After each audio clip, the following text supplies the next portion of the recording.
people saying where they're from already.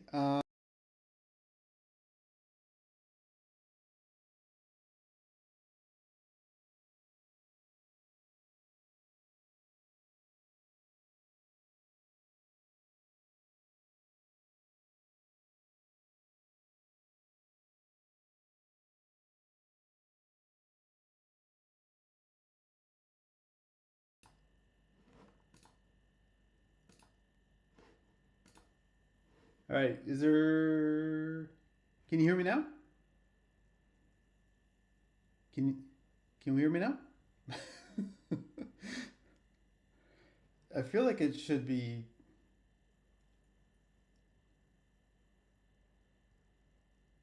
working. Oh yeah, cool.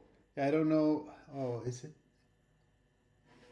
Oh, I know what I did wrong. Oh, okay. This is gonna be a problem. One sec. Here, I'm just gonna do this for a sec. Oh no, maybe it's working. Is it working? Testing, testing. I think it's working now. Okay. All right. Cool. Yeah, I tried to set up like a fancy setup for this live stream so you can like see my screen, and then if I move my mouse over, then you can just see me. But I'm not so clever with it all. Yeah, okay, so that's cool. Lots of Dutch, Danes, Northern Ireland, uh, California. Oh, the Europeans are here. Finland, that's awesome. Ukraine, Costa Rica. Oh, this is awesome. Very cool. Very cool. Um, yeah. Maybe. So basically, I took a bunch of questions from Instagram, uh, YouTube, my community tab thing, and Patreon. Wow, the chat is going. All right. Yeah, you guys all showed up, huh? Thanks for that. Yeah, Croatia, Norway, Germany, Poland, Texas. Oh wow, this is awesome. Austria, Philadelphia, Calgary. I saw BC earlier too. Home, that's home for me. Vancouver Island. Oh, so cool. Italy. So that's the cool thing about this channel is like the audience is like so global. Like it's really cool, and I try to put a lot of time into making it work globally because I think every episode I make like 30 subtitles in 30 languages other than English, so people from everywhere can kind of read and understand and stuff. So yeah, it's really cool. Scotland, yeah, Colorado mountains. Okay, awesome. Uh, okay, so basically, I took a whole bunch of questions from different sources, and I've kind of here. I'll show you. I've this is like Photoshop here. This is all I know how to use is Photoshop, and I kind of organized them into kind of because a lot of people ask the same questions or variations of the same questions. So I just kind of wanted to show the questions for everybody. Um, and one of the more common ones is even though I said, well, I'm not going to answer this question is, or not, maybe not this one, but the where are you is the one that I'm not going to answer. But the time delay comes up a lot in the comments, and I can kind of explain it to you. So um, yeah, where do I start? Maybe I'll start from May. So it was about May. No, actually, not even then. Yeah, basically. Okay, maybe I'll start from the start. All right, so I last November I was married to a lovely lady called Yuka, and we together shipped our camper van over to Europe. And the plan was to drive our camper van around Europe and ride mountain bikes and make content for our mountain bike channels. And then unfortunately, we separated and we kind of went our own ways. So I took the van and went down to Morocco and well, actually, after we separated, I was kind of trying to figure out what I wanted to do with my life. And after a lot of thought, I realized, well, maybe this motorbike travel thing is the thing I want to do because I've kind of always wanted to do that. And so I decided, well, I'm going to do that. And I realized, well, I'm really close to Morocco. So I drove the van down to Morocco. You can just take a ferry from Spain over to Morocco. And I did 3 videos down in Morocco on the old channel. So my old channel is called BCPOV. And I did 3 videos there. And basically, it was me riding in the Atlas Mountains in Morocco. And it was kind of the same style as this channel, but it's still a lot more rough around the edges than this channel is. But I wanted to see if I could do it. If I could go to like a foreign country and, just kind of figure it out and do it solo and do all this stuff. So I did that trip in Morocco and I kind of figured it out. And then so after that, I realized, okay, I can do this. But now I had this camper van, and it needs to go back to North America. So like within like 3 or 4 months of shipping it to Europe, I shipped it back to North America, and drove it across the country back to Abbotsford, Vancouver, and basically by the time I got there, it was pretty much May, maybe April. And so I had to get like the bike together. I had to get my license. I had to do all this stuff really fast. And I actually did it quite fast. But then there was one other small thing where my buddy James was getting married. So I had to stick around for his wedding. So his wedding was at the end of June. So I started on the road in July. So I knew it was tight because I'm starting in July. When you get to Alaska, by the time it's September, October, it could be already snowing up there, right? It's probably too cold to ride a motorbike at that time. So I knew I had to go really fast. And at that time, so I was going really fast. When you're riding a motorbike like almost every day, there's not a lot of time to do work and edit and figure things out, right? So basically, I was just going up as fast as I could to get to Alaska to start my trip. And even at this time, I didn't really know what the name of the channel was, right? So I didn't know it was going to be Unamoto. In fact, that was one of the most difficult parts of kind of figuring out the channel is what the name should be. Actually, one of my favorite names for the channel was going to be Hello Moto. And I thought that I was so excited about that name. And then a friend told me that it was already taken by Motorola. Motorola had trademarked it in the early 2000s. So I'm like, okay. So it ended up being Unamoto. So that's why in the recent video where I met those guys outside of Chicken on the way to Eagle, and I said, yeah, I think it's probably going to be called Unamoto, because even then I didn't really know the name yet. So for me, it was really important to know the name before I start posting everything, and then also along with that was getting the branding, like getting a logo made and kind of getting like what the feel of the channel is going to be done, like how it's going to be. So that's kind of what. There's a couple of reasons why it took me so long to start posting, but the main reason is I had to get to Alaska, and then you'll see in future videos there's another kind of deadline I had to make, but I'm not going to share that now because I don't want to ruin it. But there's another deadline ahead of this, which is why I had to keep riding. So yeah, basically that's why they're delayed. So right now I'm working on solving it by not riding. So the restriction is that the more I ride, the more I have to edit, and I can only edit so many videos a week. So basically, I've stopped riding and then just like full-time editing, right? So basically, that's my strategy. So I'm holed up in an Airbnb this winter, and I'm just editing as much as I can and trying to get out as much content as I can to kind of catch the videos up. So they're slowly catching up. And I think like late spring, early summer, they'll be like pretty close to real time. So yeah, that's kind of why they're delayed. Is that I didn't have much time in the summer, and yeah, exactly. That's really it. So I had a lot of distance to cover, and not a lot of time to do it. So I had to put the writing first and then the editing second, and then in the future it'll kind of be, um, a bit of both at the same time. So yeah.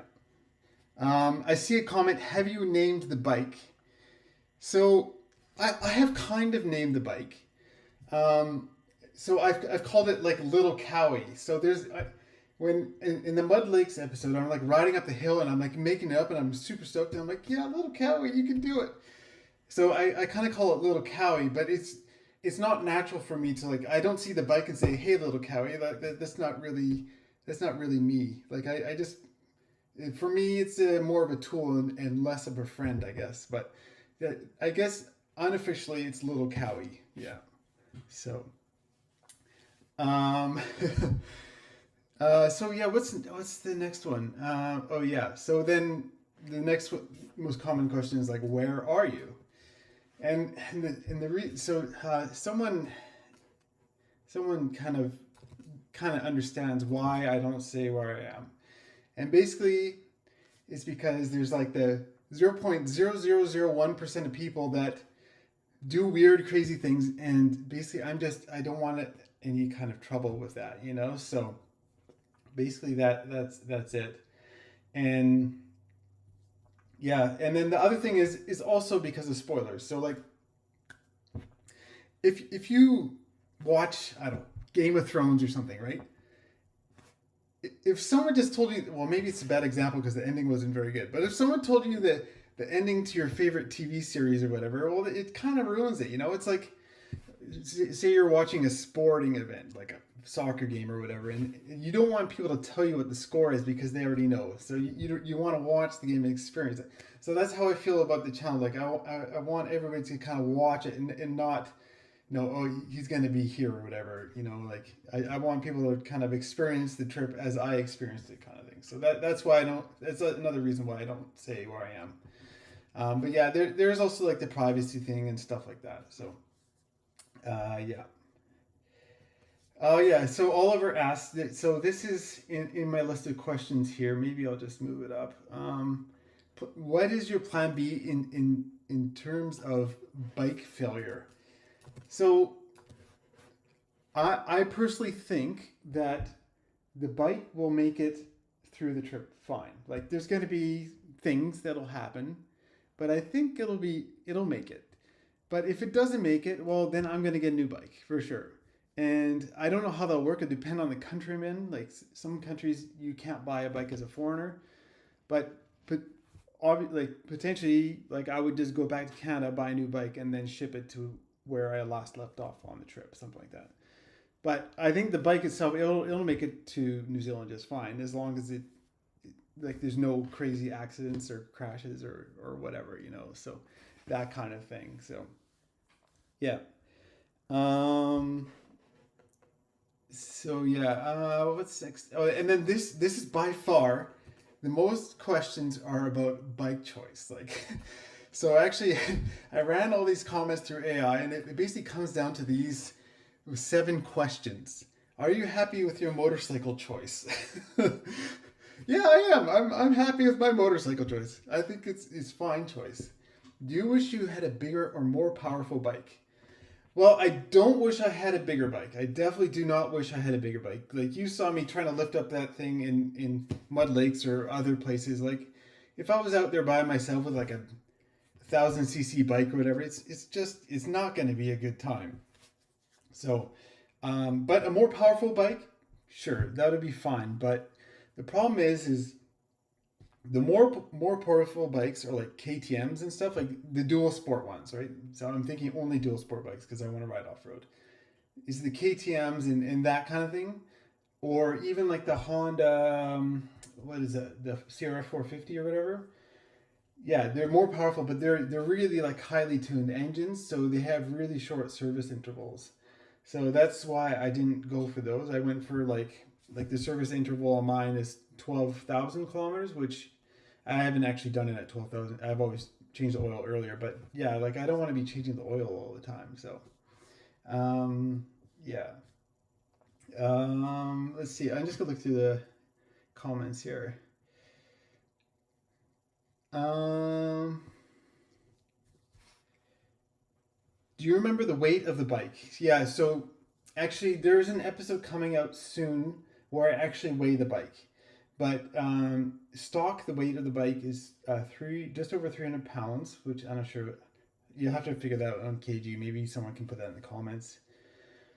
And then fully loaded, it was like 440 pounds. So actually, and that's, I would say, pretty heavy because I'm carrying a lot of weight. I'm carrying all this computer gear and stuff.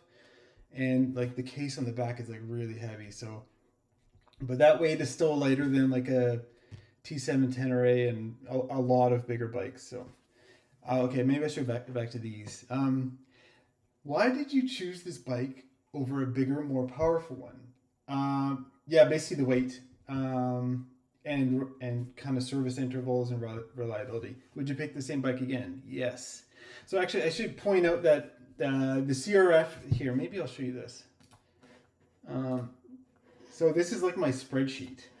So I compared all these like bikes. So you have the CRF 300 Rally, and then the KLX 300, DRZ 400. So these are my top picks.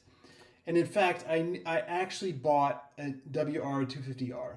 I actually bought one, and then I sold it right away because I found the kit for the KLX 300, and then the kit basically makes this bike better than everything here, in my opinion. Basically, it gives it that 18-liter tank. Oh yeah, I think I put that in here. Where is that? Upgrade fuel 8 overstock, something like that. What did I do here? Anyways, yeah.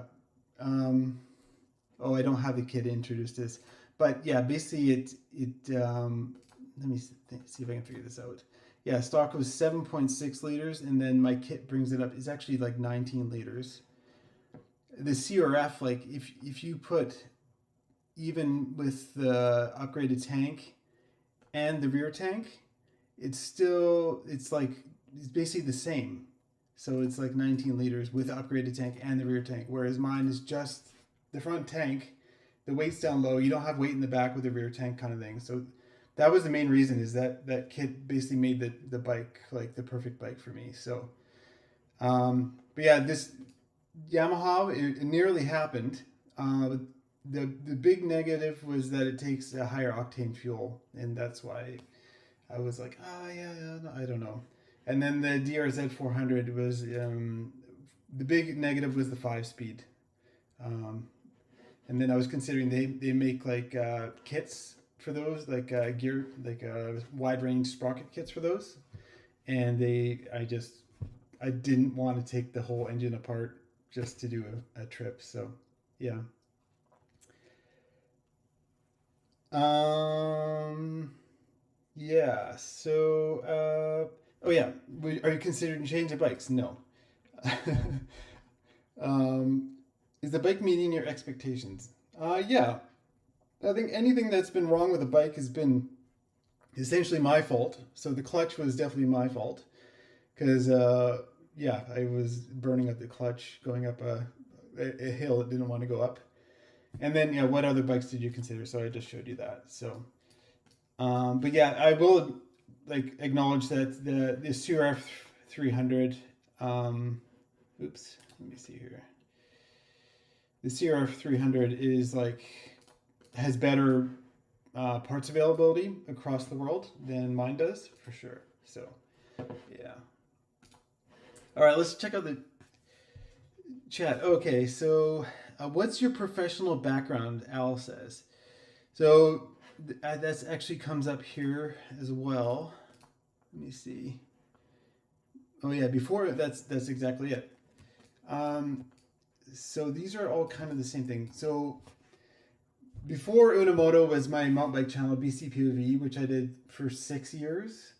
So I had a lot of, or 7 years maybe. So I had a lot of YouTube experience before this. But before that, I worked in video games. So I worked on things like Need for Speed Underground, a bunch of the Need for Speeds, and then like I think I have a credit on FIFA, one of the FIFAs, And the last game I worked on was like Age of Empires 5. So I have like a background in video games. So that's why I kind of included this question in there. So did you create the intro?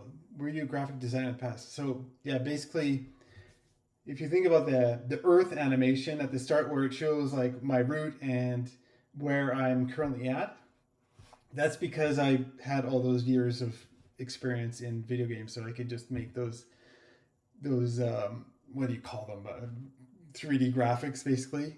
And yeah, that's so I did that myself, and every video I update that animation to show my current location. So yeah. Um, so yeah, did you quit your job for this? Well, I kind of quit my past channel to do this kind of thing. So yeah.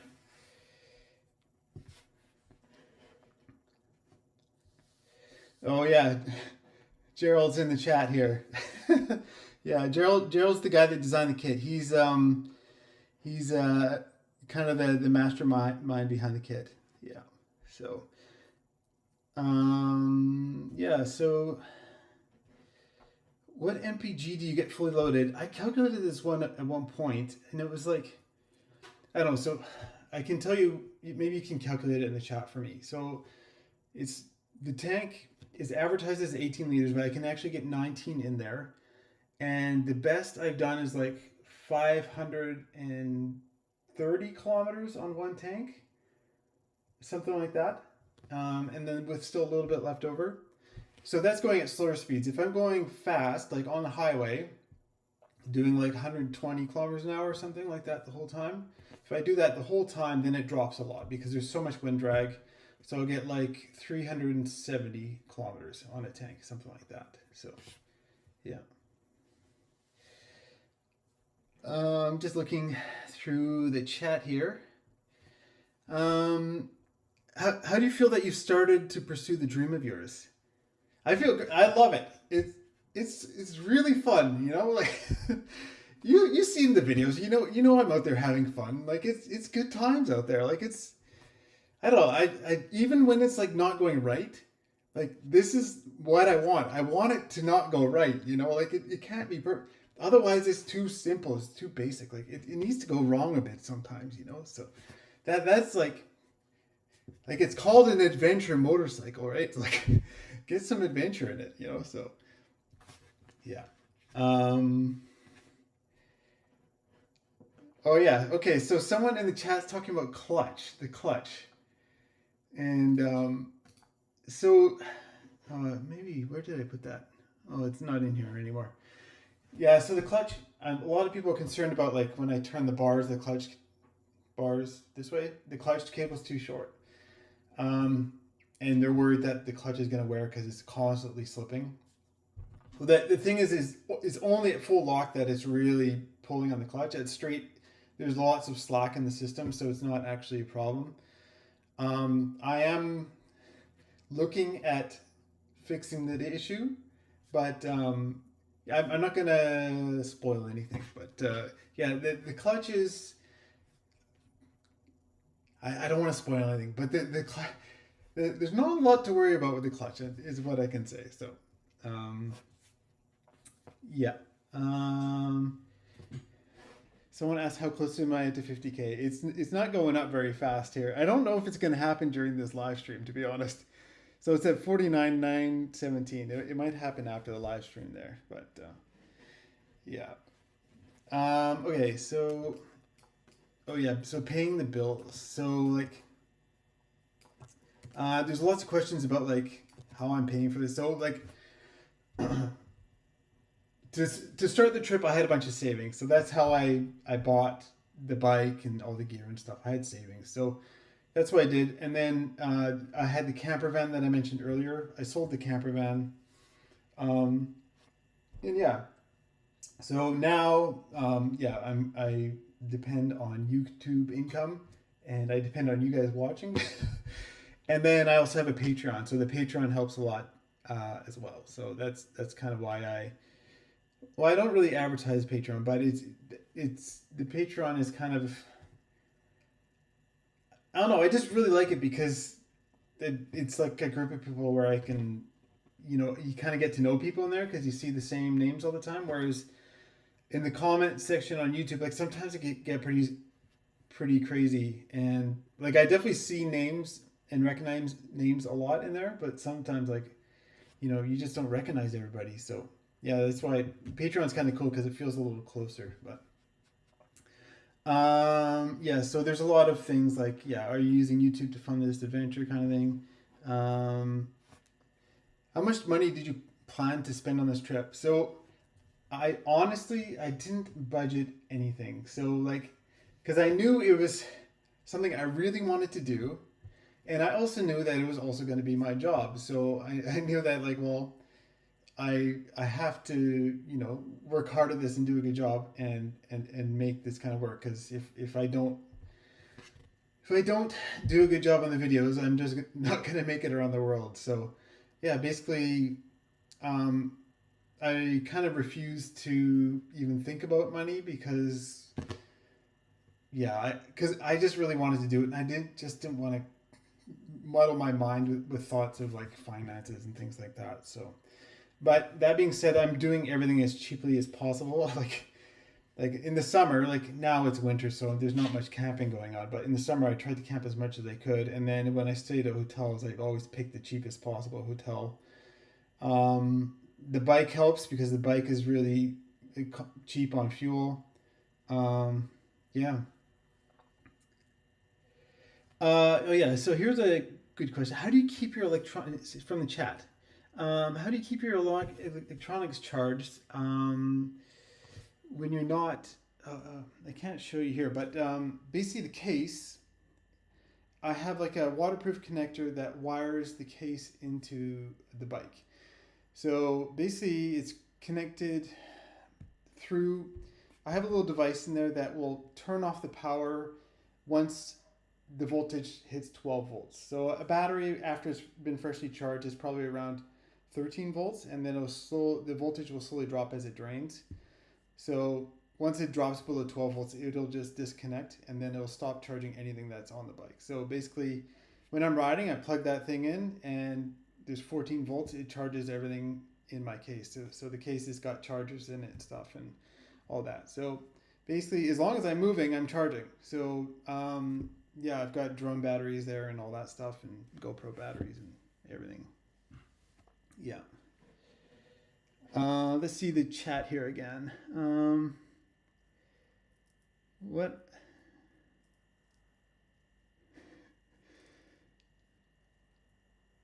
Do you receive 100% of the money when you donate through Patreon? So that's I don't receive. I receive 90%. So I have like an old Patreon account. So like if you started a new one now, they would take more. But I have an old one, so they only take 10%, which is actually really good. I don't think anything like if you did YouTube memberships, they would take way more. Yeah, and even like the super chats, like I turned off the. By the way, I turned off the whatever you call it. Those what do you call it? These paid chat things in it. I guess they're super chats. Are they super chats? Yeah. I turned those off because I didn't want to be so distracted by those. Um, but yeah, with those super chats and the super thanks, that's what I was thinking. The super thanks, YouTube takes what, like 40% or something of those. So like, if you want to support me, Patreon's probably the best idea. But I of course appreciate all the super thanks I get. So what else? Um, maybe let's see. Um,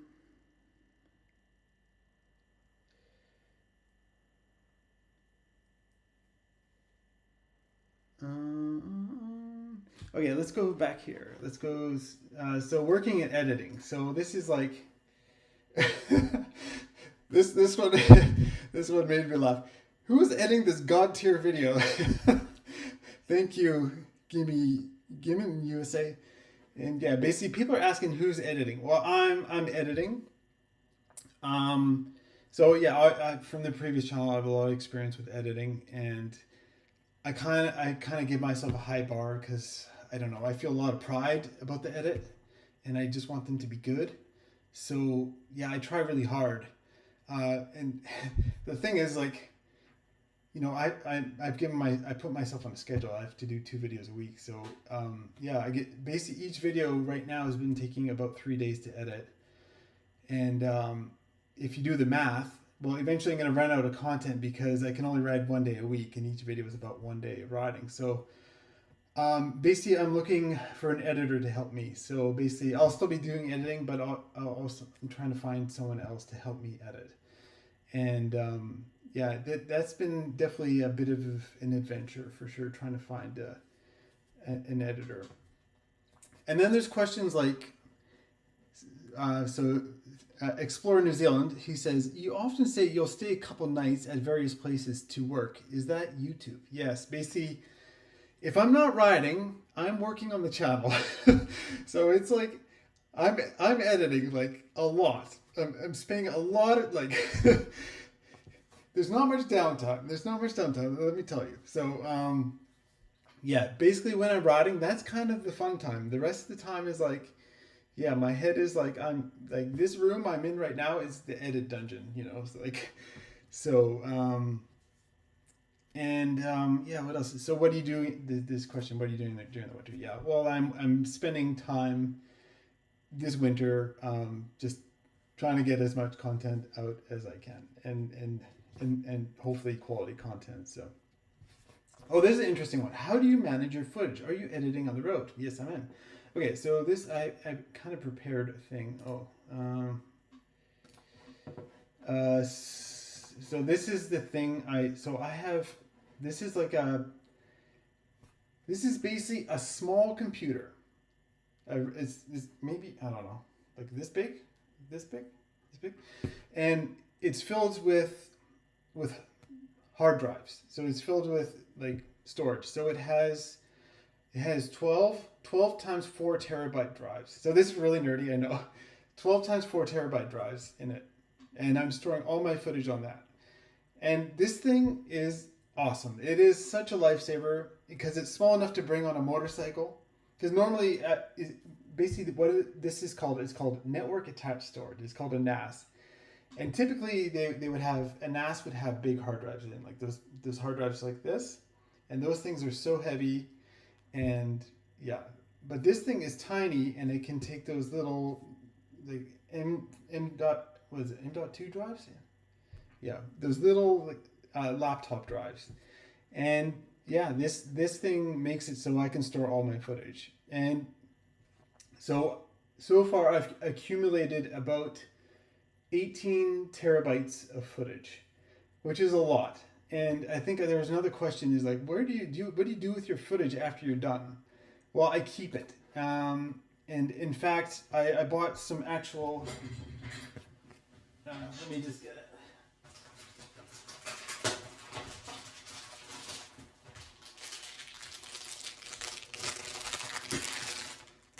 I bought some actual like drives, like big drives, and so these are a lot cheaper than the little ones.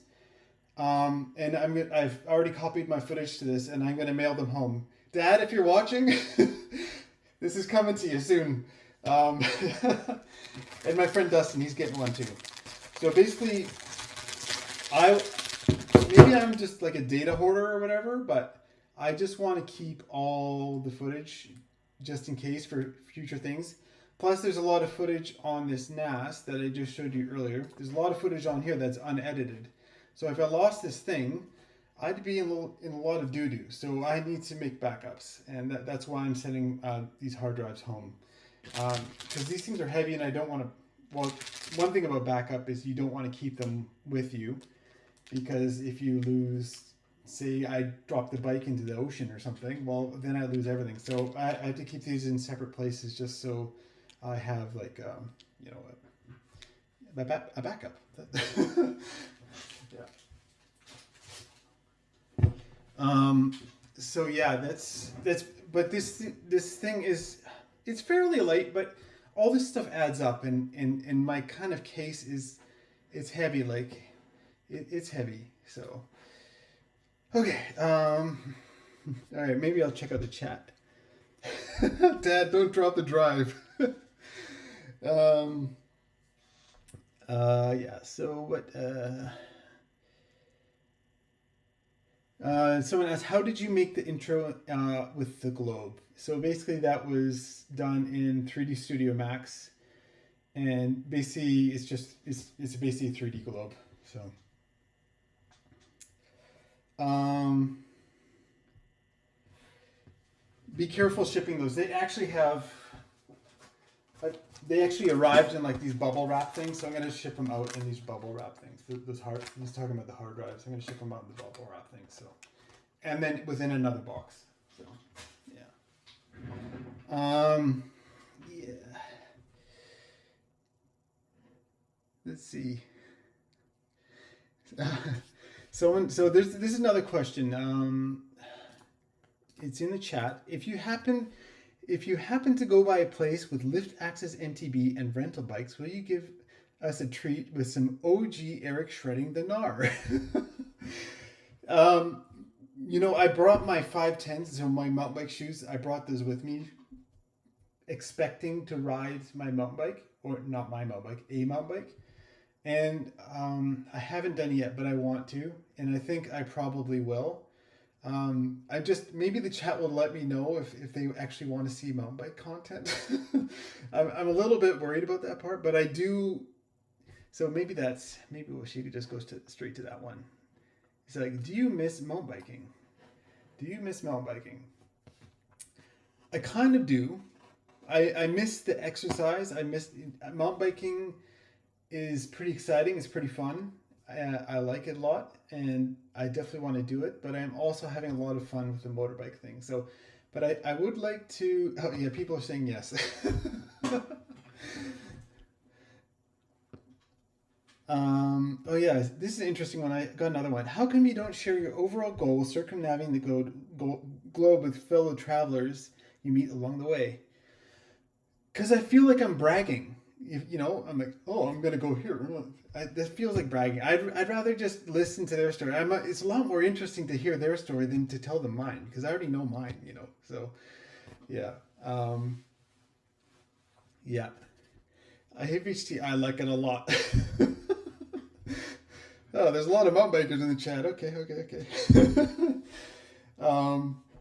Yeah. So yeah, I think I definitely should go ride, and I think it will happen.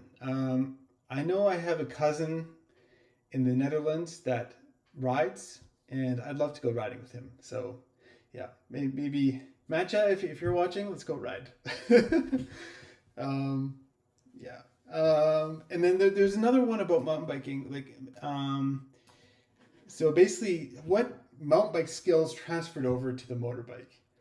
And so the first thing that, like, when my instructor said he's like, oh, mountain bikers are really good on the brakes, because when you're mountain biking and you're braking, it's all about like threshold braking and like on the edge of traction, being on the edge of traction. So we're always like really good at the brakes, because a lot of people will pull on those brakes like way too hard, whereas you just need a gentle touch. So that I feel like, okay, that's one benefit of being a mountain biker.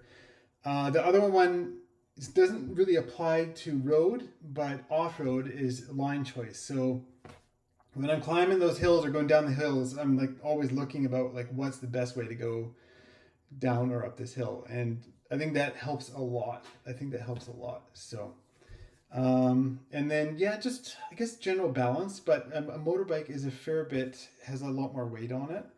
And also, like, the centrifugal force of the engine and the wheels is a lot different than a mountain bike. So, yeah. I'm getting the nickname Itchy Beard. Let's see what else the chat has to say. Yeah.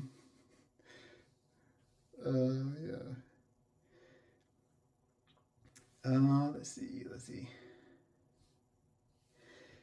Guy says, Norley and you, Eric, have inspired me to get back on the moto. I just purchased the CF Moto Ibex 450 to ride here in Quebec, Canada. So those CF Motos are pretty cool. Like those, I'm pretty sure those came out after I bought mine, and they look pretty cool. But so I was watching the Dakar highlights, and I think the guy that was in Norley's video where she's like training in California or something for Baja. She's riding with his young kid. Well, he's now riding a Dakar on CF Moto, and the bike broke. And he says he's not a very good sponsored guy, but I appreciate his candor. He says he basically said, "Yeah, my crankshaft broke," like on camera, which I don't think is not a, it's, like I appreciate him saying that, but a sponsored athlete probably shouldn't be saying exactly why your bike broke. But so now that ever since I heard about his crankshaft breaking, I'm like, well, I'm not so sure about those CF motos anymore. So, but yeah, that was. It seems pretty wild that your crankshaft would break, but he was probably pushing that thing pretty hard. Oh yeah. Okay. Shall we go through the chat a little more here? Oh yeah. So lots of gear questions. So like, what do you got on the bike?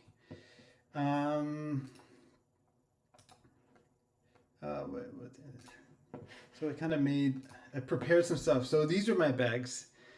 So everybody here is getting free advertising now. So this is a Polish brand, and they make. You look at the price, 200 euros for pannier bags is like a pretty good steal, and they're customizable. The only thing is the customizing. Like, I was like reverse engineering all these pictures to figure out like what all this stuff meant. So it's like there's like a crazy number of options in here. It took me a long time to figure out like what to actually order, but in the end, yeah, they've been fine. I was a little worried that they might break, but they've been actually really good. I'd say the only negative is they're not waterproof.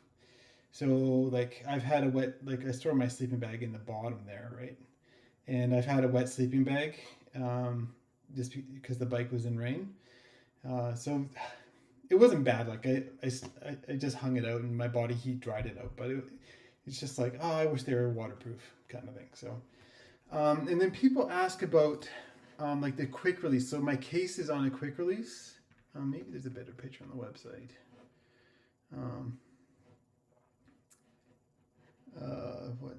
What is a slider? Maybe that's the one to look at. Maybe not. But so yeah, basically it's a quick. Maybe watch this. Here is a Pelican 1550. So yeah, it basically allows you to quick release the case onto the bike. So you simply line up the pucks and drop the back. So yeah, that's what that is. And basically this is what I use. It's this back road equipment. So I'm glad there's small brands because like this is, I would say it's a pretty good product. Like it's not perfect, but it's a pretty good product, I would say. And so that's how I get because all my computer gear is in that case, right? And I can't just leave it out. So basically I just want to be able to like pop it off and then take it with me.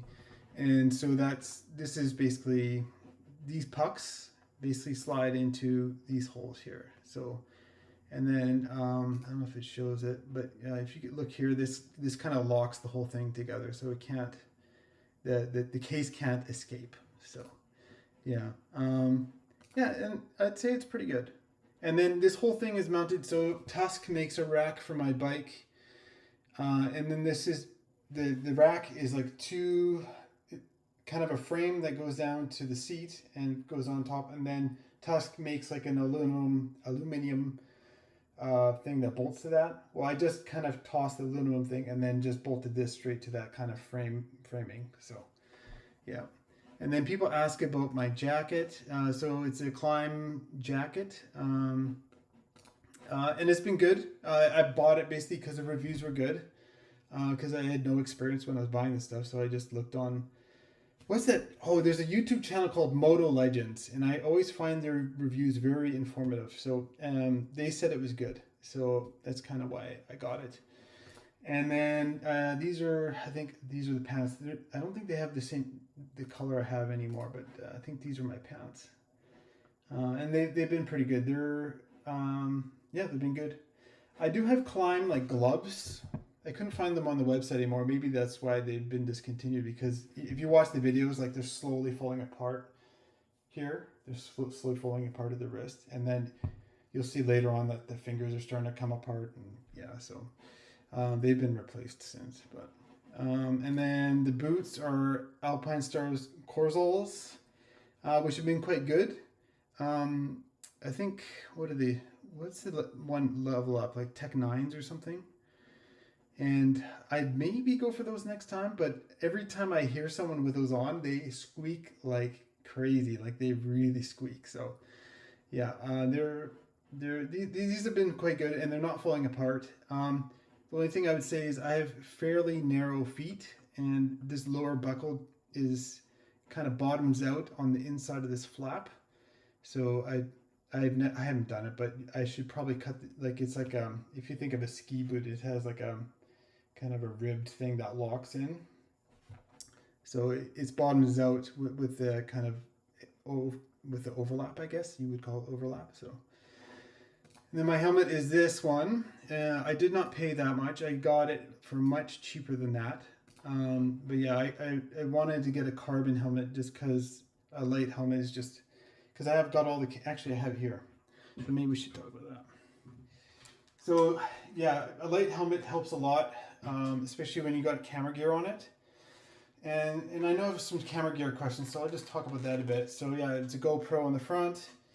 And then I've kind of got an interesting setup here where the problem with the media mod is you have to take the camera out of the mod to change the battery, which is, so the media mod is this outside bit here, right? And then the camera's on the inside. And to change the battery, you have to take the camera out of the media mod, which is supremely, and then I have to actually take it off the mount here too. So I've 3D printed like a battery mount here. So basically I designed this mount, and then my friend Antoine helped me print it. And then basically I bought this battery off of Amazon and just designed the mount for this battery. And then so I can just plug this in here, and then it's just going to charge, keep the GoPro charged. So yeah, it basically, it lasts pretty much all day, and I just never have to change the battery, which is really, really convenient. Yeah, so maybe I should get back to the chat here. Someone, how tall? I'm 5'11". Do you shoot footage on all cameras simultaneously, and then, or do you press record when you're ready? Okay.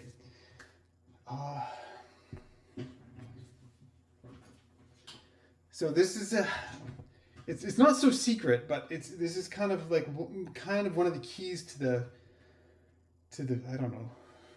This is kind of what makes it work. So I've got this camera on the bars, and then I got the camera on the helmet. And the camera on the bars and the helmet are always on. So we're getting a little technical here. The camera on the bars and the helmet are always on. And GoPro has, and I think the other camera manufacturers have this too, something called hindsight. So basically this camera is always recording on loop. So it's always got the last 30 seconds stored on the SD card. And then anything older than 30 seconds gets deleted, it gets dumped.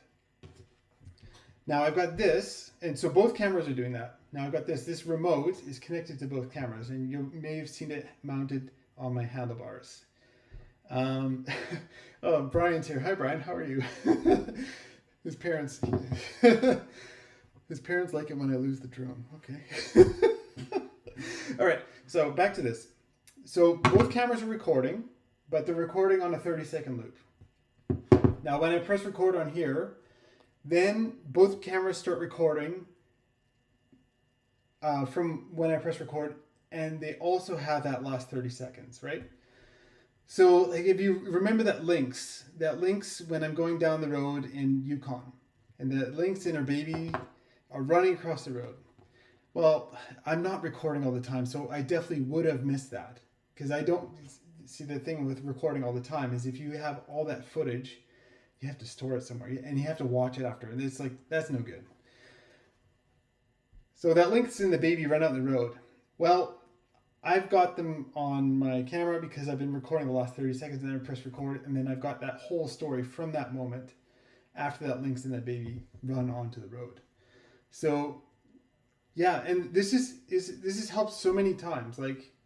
Um, like when I give back, when I want to give the breaker bar and all the tools I bought at AutoZone in Alaska, I want to go. I'm gonna go inside and give them to the guy in there, and but he sees me, and so but he sees me.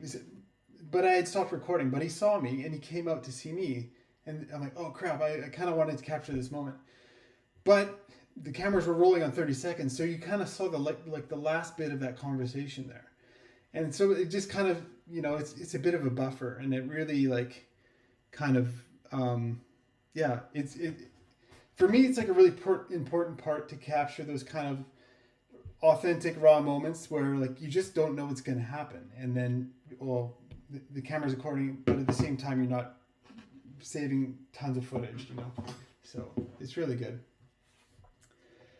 Are you a full-time YouTuber? Yes, I'm a full-time YouTuber. Let's see here. What else? I'm just gonna look in the chat here. I know I've got other camera questions. I get a lot of questions in the comments about the drone. So this is actually an old drone. This is from my last channel. It's a DJI Mini 3. The nice thing about having an old drone is that if you crash it, you're not that worried about it because it's an old drone and you're just going to buy the new one anyway if you crash it. But I've crashed it and it just doesn't die. So I've been kind of waiting. So the Mini 4 exists already. I'm kind of hoping the Mini 5 comes out soon. I assume they're making it. And yeah, so this is the drone I use. And it's actually... a lot of people ask about the drone, but I just worry that, they're going to buy the drone and then they're going to kind of expect to do the same thing I do. But it's like, the problem is if you put the average person in an F1 car, are they going to be as fast as Carlos Sainz or, Verstappen or whatever? Well, no, they're probably not going to be any. They're going to be terrible. They probably won't even get out of the pits. So. Basically, my point is it's about what you do with it. So you're better off like learning how to fly it well and trying to get the shot and get interesting shots than trying to buy your way into like quality footage. I think you're better off working at your own skills, and then a lot of what happens with that drone also happens in post. So like when I'm editing, a lot happens in the edit that makes the shots even better. So yeah. Someone's asking which Carpe Eater do you have? So the Carpe is I don't have here. Is the computer on my motorbike? Is the tablet? I don't know which version I have. I thought there was only one version. So, yeah. Have you had a dangerous wildlife encounter? Not with the motorbike. No. It's the DJI Mini 3 Pro. That's funny. Your Amazon shipping address may have just given away your current location. No, it didn't, because I made sure that was a random address from many years ago. So, is the audio good? Oh, is it? Oh, we just got double audio. Why did that happen? Let me see. Oh.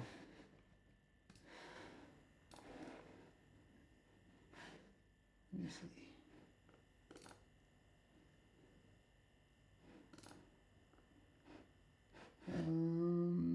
How do I fix this? Oh, desktop, Mac camera, Mac mic. Oh, maybe I can just do that. Is it better now?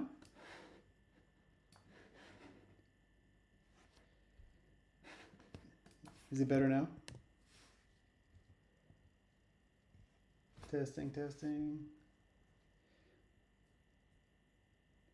Okay, yeah.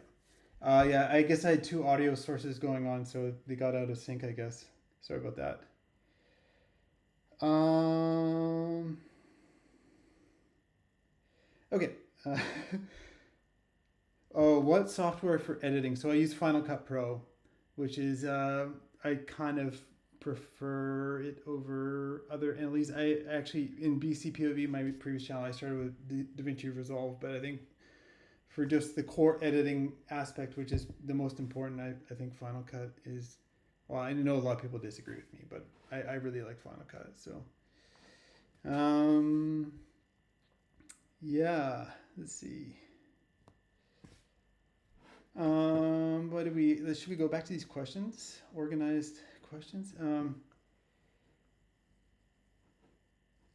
Oh yeah. So tools and stuff. Well, the tools are all very generic. They're like I have just like a little, what is it, 1/4 inch sockets and like a tiny little breaker bar, and I try to be. I have this Motion Pro shoehorn things. Um,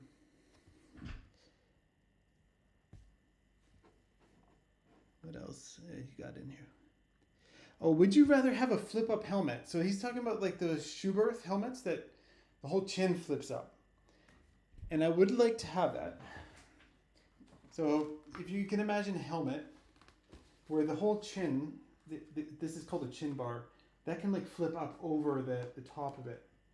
And that would be great. The only problem is I mount the camera there. So if I flipped it up, the camera would be pointing to the sky. So it's not super useful. Yeah.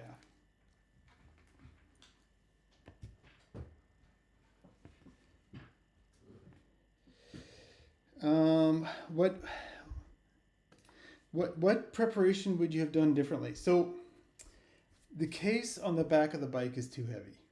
So I've gotten used to it, but it kind of wags like a dog, like it's like so I maybe someone can help me with this because I want to get a tank bag that goes over the tank to store some camera stuff in there and like kind of move some of that weight forward.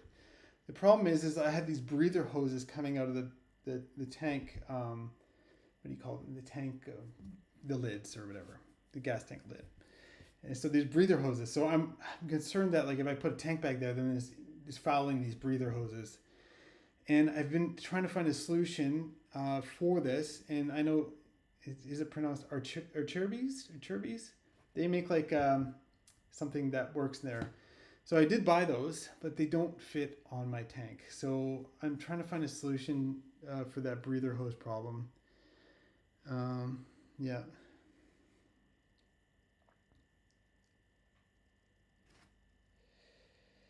Um,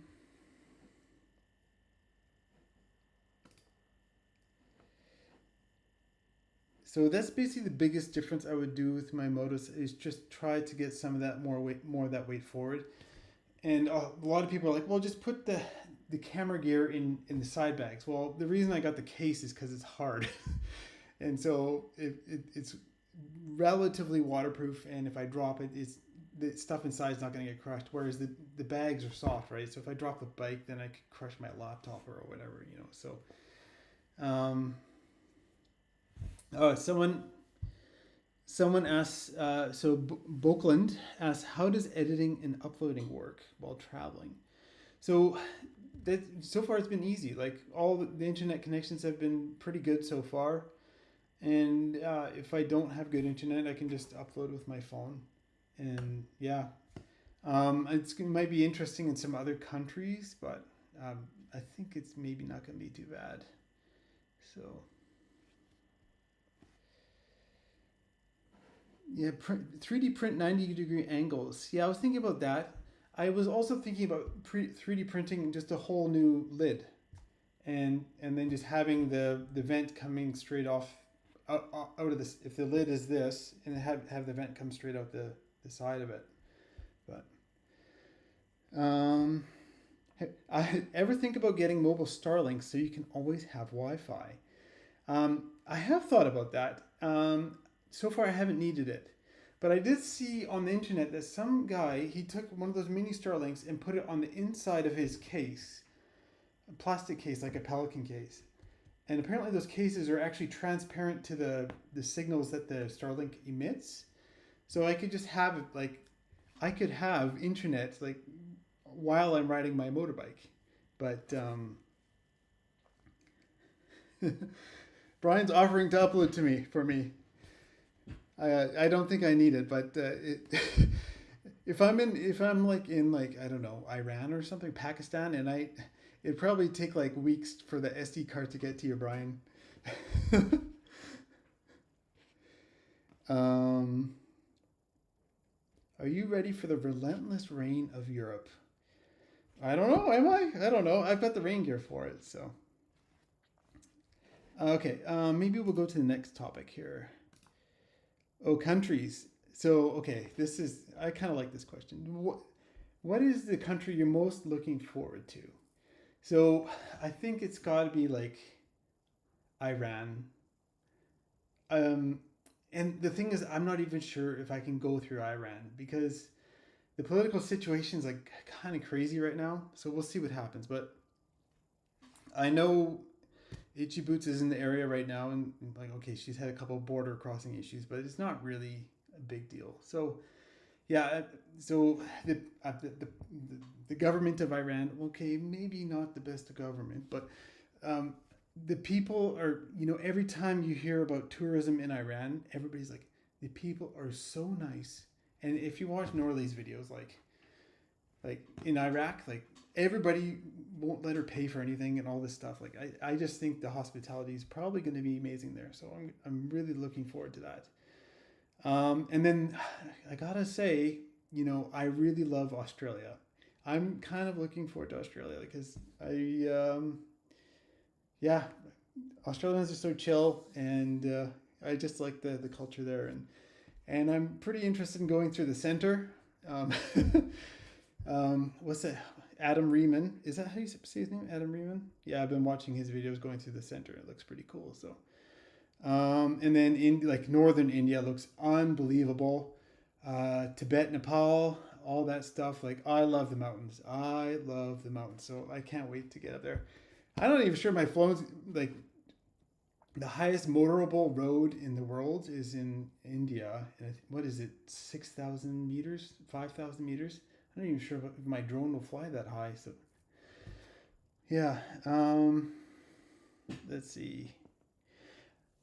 Hi, have you heard about the Trans-European Trail? Yes, I have heard about the Trans-European Trail. I'm sure I'll do parts of it. I don't think I'll do the whole thing. Like I think that's actually a really long ride to do the whole thing. But yeah. Yeah. Oh, the other one. What segment gives you the most anxiety? So maybe I don't think any really give me much anxiety. It's just the border crossings that give me anxiety. So I think just like because I have a Dutch passport and I have the Canadian passport, and so I'm gonna probably try travel through those Middle Eastern countries on my Dutch passport because it's a bit more flexible. But the name on my Dutch passport is different than on because my mom remarried and then changed my name to my last name to my father's last name, so it's kind of all a bit complicated. And so the name's different. So I'm worried that if they look at the registration on the bike and then they look at my passport, they're like, "Oh, what's going on here?" So yeah, we'll see what happens. But I know a lot of people travel with bikes that aren't even theirs, so maybe it'll be fine. But yeah, are you fluent in Dutch? Uh, ik kan een klein beetje Hollands praten. My Dutch is basically that of a 3-year-old.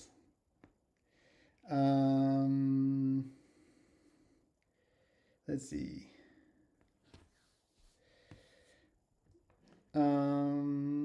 Is there a specific date you want to arrive at your final destination? No, there's no specific date, and really, it's just I'd like to be in New Zealand during their summer. That would be nice if I can do that. The only problem is, well, maybe it'll work because a lot of Australia, you want to be in Australia during the winter. So, but in New Zealand, you want to be there in the summer, especially southern New Zealand.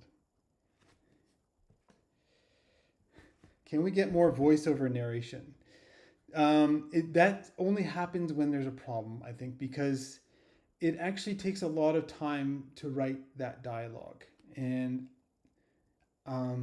Yeah, it takes time to write that dialogue, and if I want to do these 2 videos a week, it just doesn't work. So on my last channel, it was lots of voiceover. If you watch BCPV, there's lots of voiceover.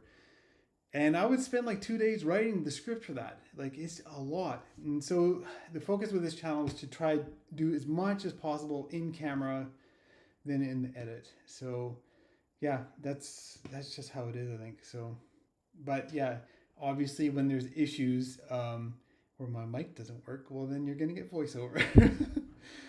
Yeah. What part of the trip are you most concerned about? Yeah, I just mentioned that maybe border crossings in the Middle East, but and I know around like I I follow a bunch of Facebook groups about traveling in different countries, and you see some like issues that are people having or in when they're trying to bring their vehicles in through different countries. And yeah, I think none of it's going to be like a showstopper, but it just might be time. Like you'll be at the border for a day or something, kind of thing. But maybe the biggest worry I generally have on even in North America is like I just don't want to get hit by another car or something. And so like places like India, you know, uh, India is amazing and everything, but well, I'm not so sure about the driving there.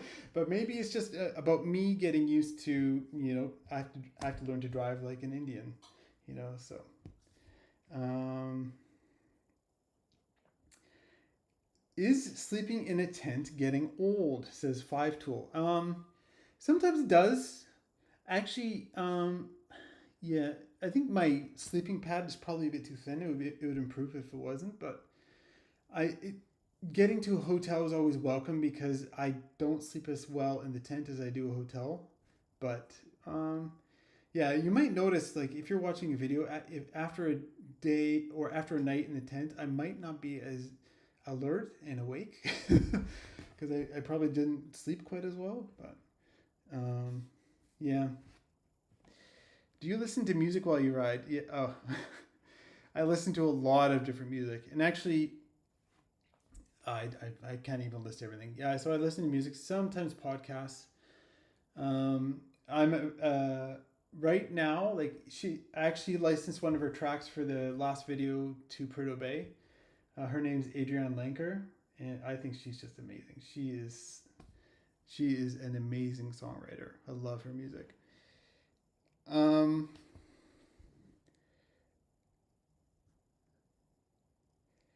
let's see. Oh, Dale. Hi, Dale. Hey, Eric, are there any cuisines you're especially excited to try? Are there any countries you're passing through that you have no idea what the food will be like? Oh, um, I'm, I've had Iranian food. I'm not sure if I've had Pakistani food. So I'm not sure what that's like. Is it like India with lots of curries? I'm not sure. Um, I'm looking forward to India, but I'm a bit worried because people always talk about getting Delhi belly in India. But then I also hear that yeah, it's not bad. And then I love Thai food. Thai food, like all the curries. Maybe I just like curry. Indonesia,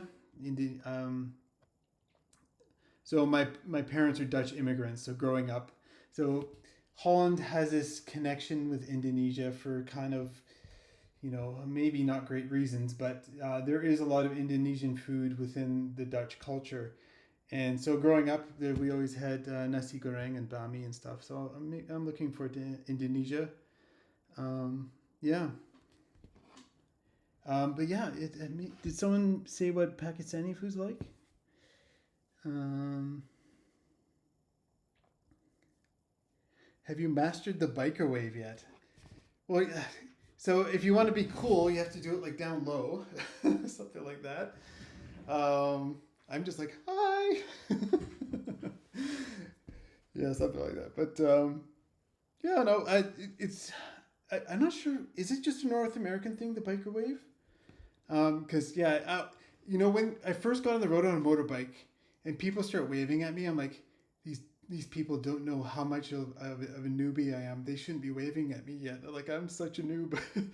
And so I always felt so awkward waving back. It was just like, yeah, just felt like such a, I don't know, whatever.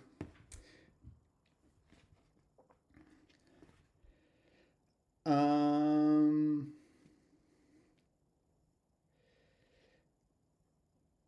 let's see. I'm trying to find some questions.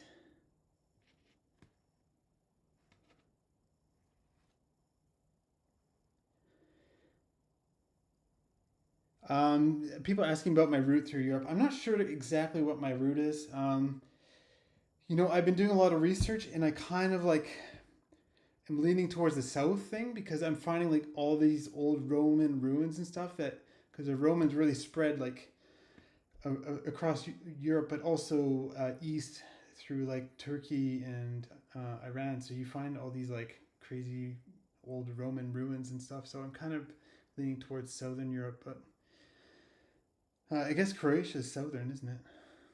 Fairly southern. Um, okay, let's go through more questions. Do you ever get lonely? And rarely, rarely, very rarely. So I think it's, I'm always so busy that I really never, I'm always have something to do. And then I have friends I chat with online and stuff. So I don't really get lonely that much. But occasionally you're like, oh, it'd be cool to go mountain biking with my friends right now, but they're kind of on the other side of the planet. But yeah. So, camera. Oh, I talked a bunch about camera gear. Did I miss anything?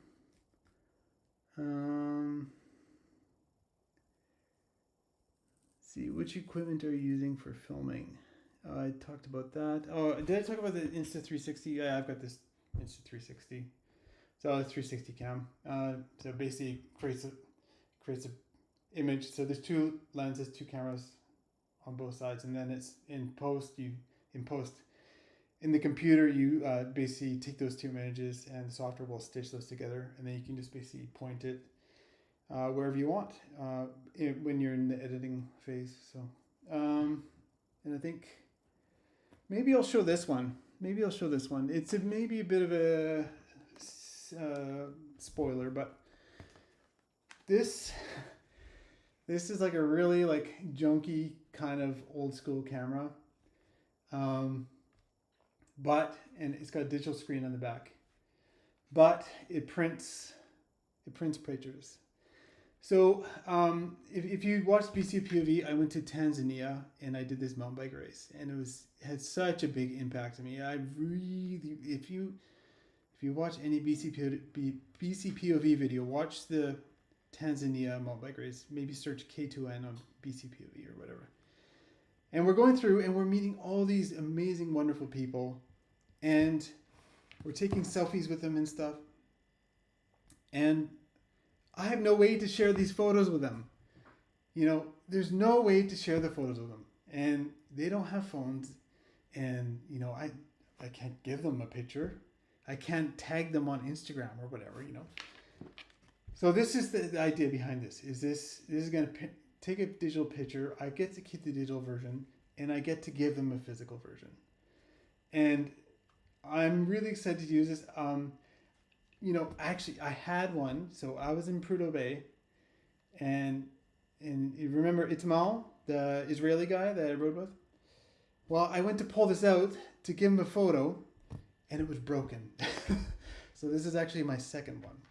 So yeah, whenever I meet somebody or someone helps me out, I'd like to pull this out and just kind of give them a picture. I think even people, with phones and stuff would love to have a physical image, and yeah, I don't know. So it's actually like really big too. It's taking up space, but for me, this is like kind of a really cool thing to bring along with me. So and it rarely gets used, and it's just, but for me, it's important to be able to, like, some places people are just not going to have phones, and I just want to be able to give them a photo of them and their friends or something like that. So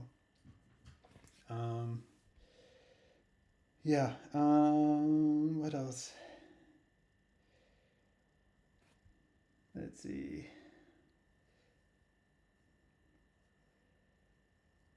Um,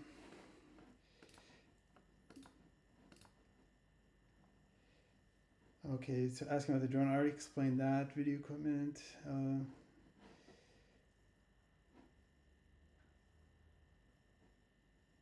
Okay, I already explained all that stuff. Okay. Oh, random questions. Okay, so I already explained the Dutch citizenship. So that's basically my parents are Dutch. They're Dutch immigrants. I was born in Canada. If you're the offspring of a Dutch immigrant, then you get to have a Dutch passport, as long as you sign up for one. So yeah, it's I haven't used it. Well, I haven't used it much yet, but it's been good. Let's see. I chose this question because the way it's worded I didn't like, but I kind of wanted push back a little bit. Is the journey the escapism from reality you're hoping with the new chapter in your life? I don't view it as escapism. Like, this is my reality. Like, this is what I'm doing now, and my life before doing this was also really good. I lived in a camper van and I got to travel around the world making mountain bike content. Well, now I'm traveling around the world on a motorbike, so I feel like that's kind of the same thing. So I don't feel like it's escapism. Um, what do you do to pass the time when you aren't talking to the camera? Taking drone shots, but also, yeah, I listen to music and what else? What podcasts? Yeah, yeah. Uh, I like standing up. I'll stand up. um, what does home mean to you now after traveling? So this is an interesting one too. So home has always been an odd thing for me because I traveled for 6 years in a camper van, and so I never had a solid. At that time, home was the camper van, I guess, but it was always moving. But now I don't know. Maybe home is my like editing dungeon here, like my laptop and I don't know. Just maybe that's home. I don't know. But yeah, I'm, I've been pretty nomadic for a while now. So, oh, Dale with another question. Do you plan on displaying a Canadian flag on your bike overseas? Why or why not? So I've heard it always. I think it annoys the Canadians because you hear like, I don't know if it still applies, but Americans would put Canadian flags on their luggage because they felt that they would be treated better if people viewed them as Canadian. Um, I don't know. I just want to. I don't know. I just want to be anonymous. Maybe. I know, like in Iran, maybe being a Canadian is maybe not the best thing because there's a lot more that's why I'm happy to have the Dutch passport because there's a lot more restrictions. If you want to travel through Iran as a Canadian, you need to have a guide to take you through the country.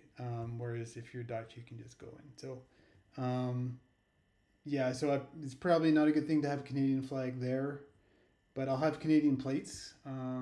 So I don't know. I'm not sure about Pakistan. I know India has some rough relations with Canada recently. But I don't know. We'll see. I'll just be me, I guess. Uh, let's see. In the States, do you plan to ride more off road sections? Yeah, the goal is always to ride as much off road as possible. Yeah. Do we see you in the Netherlands? Probably because I have family there. It's a good chance.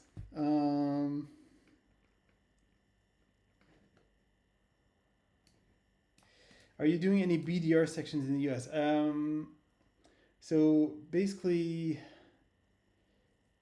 um, I think, yeah, I'll be doing. I don't know exactly where they go, but I'm sure I'll be doing some of them. Wait, daily mountain bike ride? What? So my old friends are just coming out. Uh, what was harder learning curve, mountain biking or moto, uh, off hill road, off road hill climbing? P.S. How did you get so what? What was a hard learning? I think probably mountain biking technical climbs was well. I'd never done anything super technical on Moto, so I don't know. But yeah, it's pretty hard to climb technical stuff on a mountain bike, whereas on a motor you definitely have power. But then I see those hard enduro guys, and then I'm like, well, that looks pretty hard too. So. Um,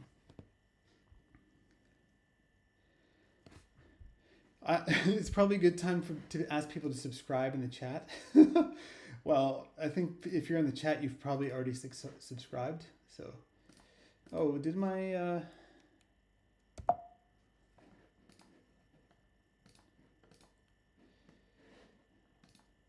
oh, did the stream drop out there for a second?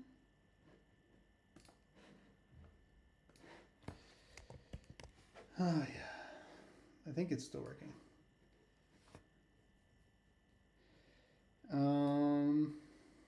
People saying where they're from already. Oh wait, now things are just going chaotic here. Okay. Let's see what else. Oh, there's more random questions. Was there a time when you almost gave up and just want to go back to your starting point, home? No, never. And to be honest, there was never really a true home. So no, didn't go back. Yeah, there was no true home. So, but yeah, I'm having too much fun to go home. Can you share a route that you've done thus far on a GPS? So okay, I'll just read this clearly. Can you share the route you have done so far in a GPS version? So this I've actually been working with a company, and there's kind of a collaboration going on. So you'll see something next week about this, and I think it's actually really cool. But I'm not going to give it away. I'm going to make a little video about it and stuff, and I'm actually really excited about this because it basically describes what that's there. But so. Yeah. Oh, is this? What's going on here?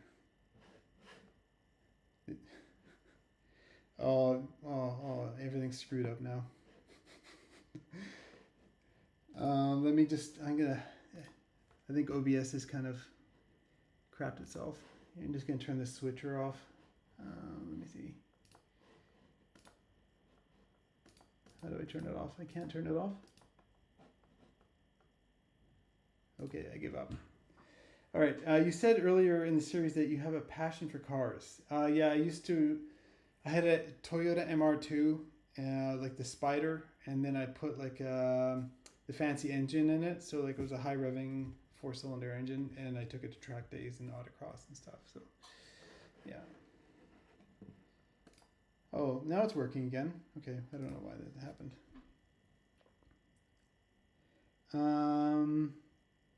What else is there? Nicholas, is there a place you could apply to edit for you? Well, if you have lots of experience, Nicholas, just email me. So you can find my email address in my YouTube profile.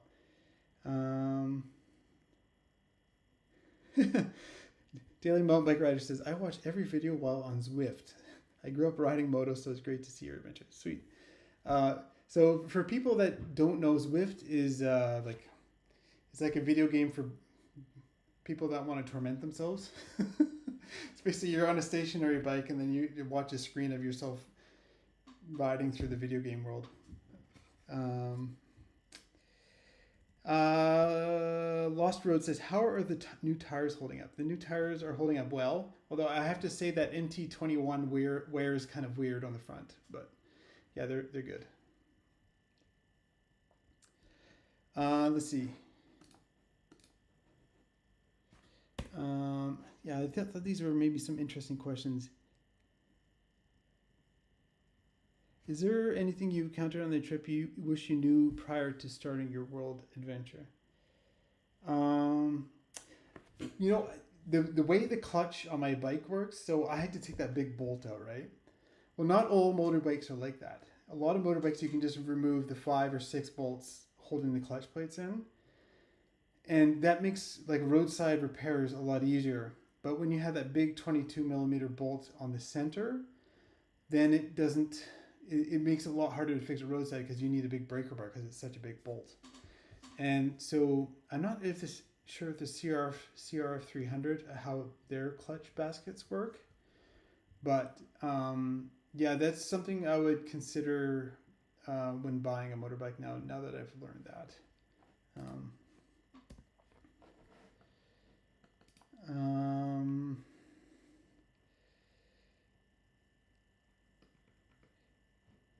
would you consider yourself happy?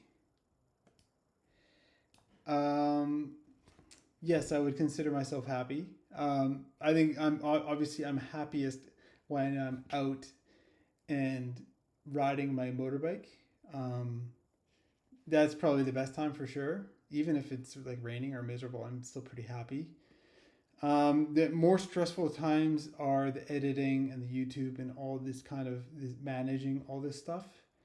Um, Sometimes the comments can be a little rough. Like if you, especially on the mechanical videos, like there's like 500 comments of people telling you, well, not 500, but there's a lot of comments telling you how you're doing it wrong or how you should have done it or all this stuff. And so I kind of have to disconnect a little bit on the mechanical video comments because I'm just like, I do get kind of down when people keep like, this is the analogy.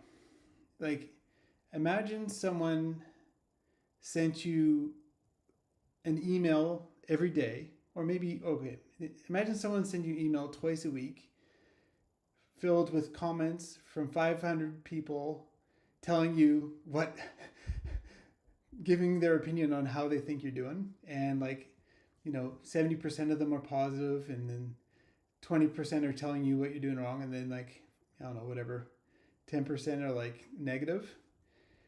You tend to dwell on the negative ones, and you kind of dwell on the ones that are treating you negatively. So on those videos, I have to just step back a little bit because, I'm trying my best, but then there's like everybody's telling me what to do, and I just have to just like, oh, it's a bit overwhelming. So,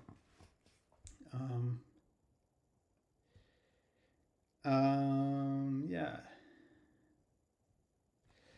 Let's see. Oh, how is your body holding up after all the long rides, specifically your back and neck? Any issues? Are you doing any stretching after your rides? I've never really done stretching at all in my life. Like I've done it, but I don't do it for maintenance. I've been a pretty healthy person in that regard. I think I have another one about like your butt. How's your butt doing? I don't know where it is. And yeah, when I started, my butt did get pretty sore, but it's kind of a good thing because it taught me, well, if you stand up, your butt doesn't hurt.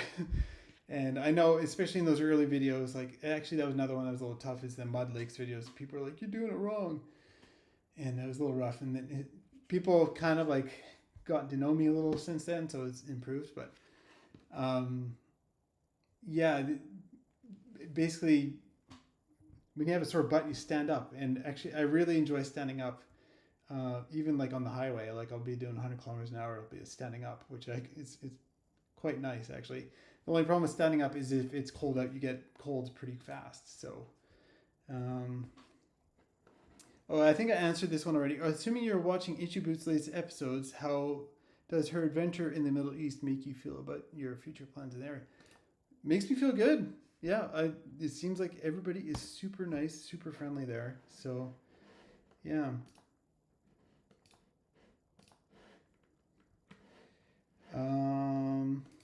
What else? Will there ever be another BCPOV video? BCPOV video. So for those that don't know, that was my previous channel, BCPOV. And I'm never say never, but I would say it's fairly unlikely. I'm sure Moto will have an end at some point too. I don't know what it's going to be.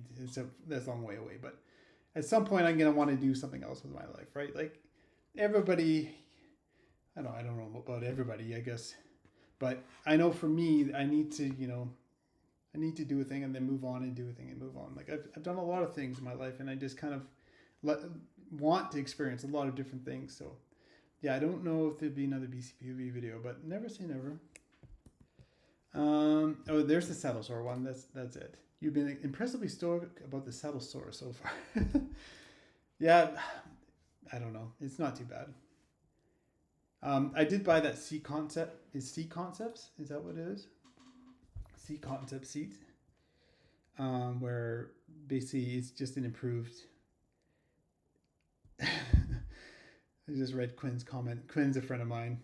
Um, um, yeah, seat concepts is like an improved version of the over the stock seat, so it's a bit easier on the butt. Um, do you think that Itchy Boots' experience will be different for man? I think potentially, yeah. I don't know. It's. I don't know what it's like to be a woman, and she doesn't know what it's like to be a man. So, but I don't know. Maybe the trick is a smile. She just smiles. She's give him a nice smile, and people respond to happy people. So maybe that's it. So maybe I'll go through those borders with a big smile on my face and be as friendly as I possibly can, and maybe it'll all work out. We'll see. But what is that saying? You can get more with honey than vinegar. It's probably not the right wording, but basically you can get more with honey than vinegar. Sometimes it's hard if like you're really feeling it and you're kind of frustrated, but oh yeah, do you feel psychological problems? How often do you cope with emotional overload? Because the trip puts a lot of strain on the nervous system. So when I'm actually riding, I'm not really that stressed out. I don't like there's things happen, I'll drop the bike or it's what's the most stressful thing that's happened? I don't even know. The flat tires, but uh, it's not really a big deal. I think I get more stress from editing and YouTube and stuff like that. So, yeah.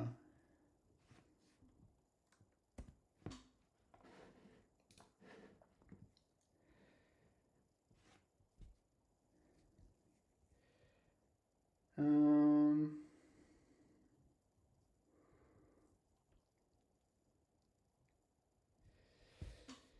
Rebel says, I'm so sorry that people feel the need to be negative and say horrible things.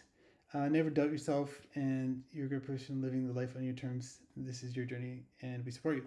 I appreciate that. I think, a lot of these comments about telling me what to do, I think they're definitely coming from a good place.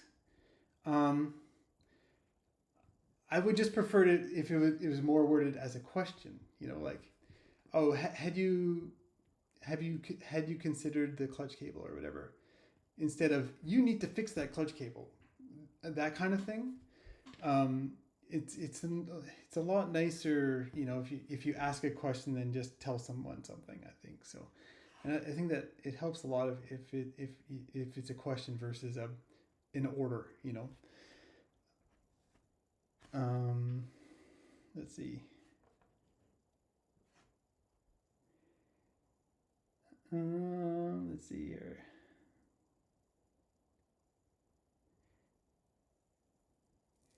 Let's check out the next set of questions. We're kind of making our way through these. I thought there was a lot, but what was this? How has it been so far? Are you traveling slower or quicker than you expected, or is the progress just about right? So, I guess at the start there, when I was having that, like going through the summer, like with the summer, I was going pretty fast. Although at one point I felt like I should be going faster. But now I realized the big limiting factor is editing the videos. So basically, it takes me 3 days to edit a video, and if I do 2 videos a week, that's six. That means I can ride only 1 day a week. So that's why I'm trying to hire an editor. Basically, so yeah, it's I guess basically I feel like I'm going slower than quicker. But yeah, I think other YouTubers have the same problem. Like if you post 2 videos a week, well then you can basically only ride 2 days a week. So and that, I guess it's obvious when you say it, but it hadn't quite occurred to me until I did it. So.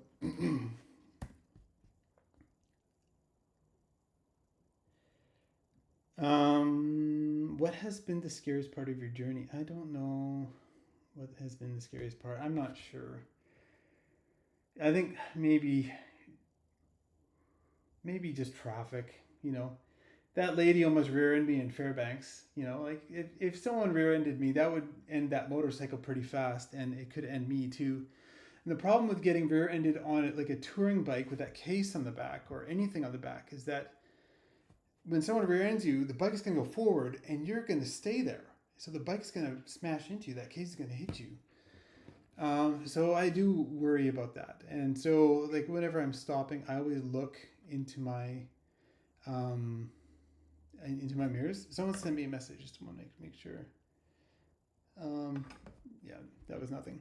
Yeah, so I always look in my mirrors, and like, if someone is in the lane behind me and there's a second lane, then I'll just move over to the other lane so they'll just go next to me, kind of thing. Because I just try to reduce as much risk as I can. Has there been anything more challenging than you anticipated? Mud Lakes, I guess. Uh, but I really enjoyed doing that. Like I liked hitting the wall. I liked getting into trouble. I didn't make it up the hill. I knew it was going to be challenging. I didn't know if I was going to make it. I said that at the start of the video, but that's part of the fun, isn't it? So maybe. And maybe the most challenging thing, like I've said before, is just trying to get the videos out.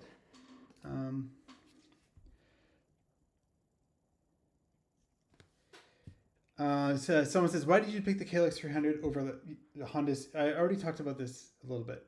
So over the Honda CRF 300. Basically, with that kit, basically you can get... So if you upgrade the tank on the CRF and add the extra tank on the back, it's still the same size as just the tanks that I have on the front of the KLX 300.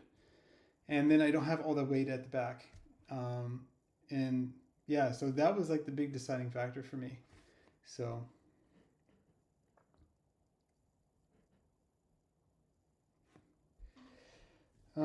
is this live stream still working properly?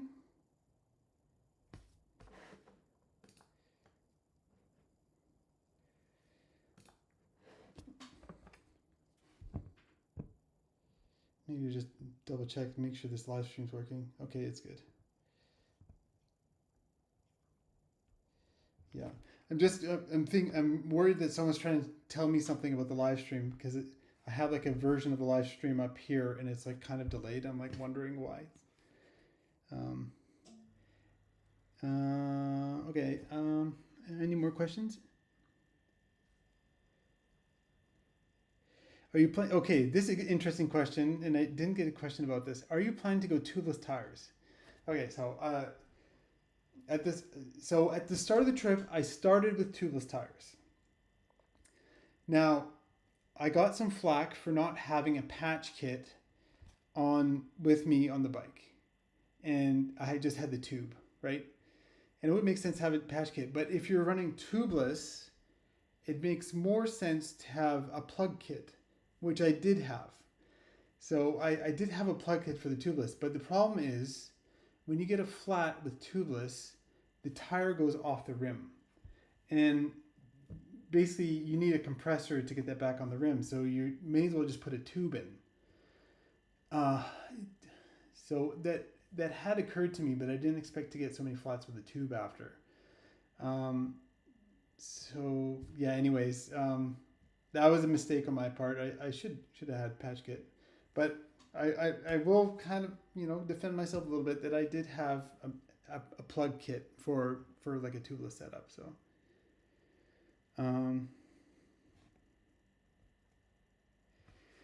yeah, the live count on the subs is 49,954. I don't think it's going to happen during this stream. It's going a little too slow.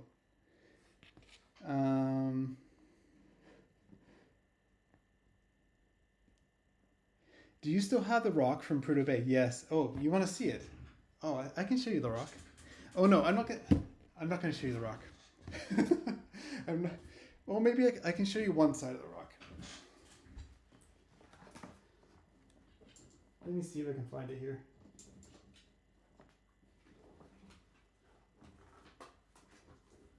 Do you still have the rock?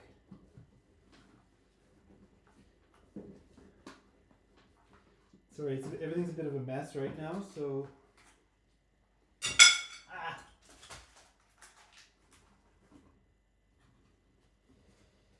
I kind of had it packed away really carefully because it's kind of important. So I have to kind of find it maybe.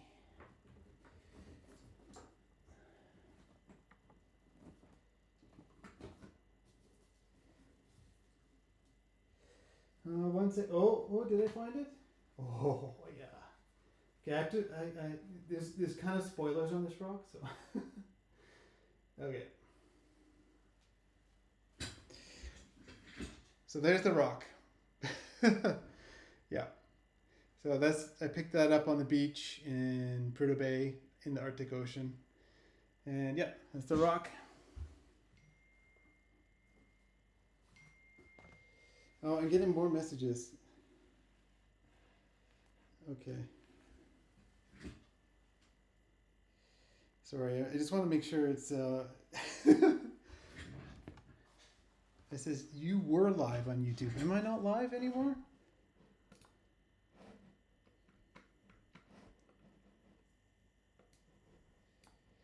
Am I not live anymore?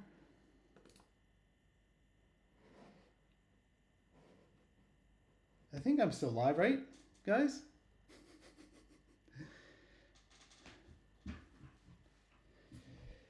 Are you taking language lessons for your trip through Iraq?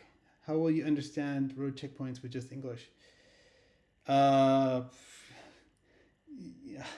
I'll learn the very basic Arabic, but I think this is kind of the thing, like, yeah.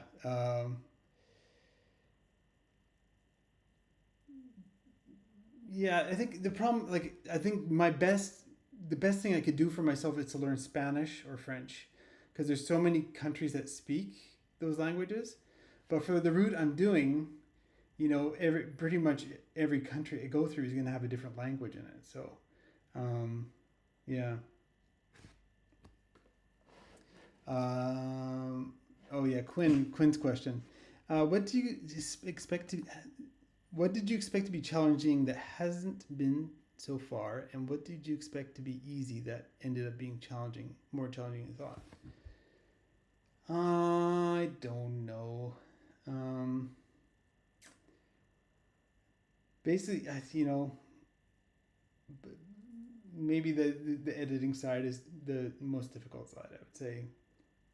But I knew that was going to be hard. So, in fact, like before the trip, I tried to hire an editor, and it didn't go so well. That's also maybe part of the reason why I was delayed in the videos as well. I was trying to hire an editor, but yeah, I don't know. What's the one thing and is there something that? Oh, that's the same question. Favorite part of this.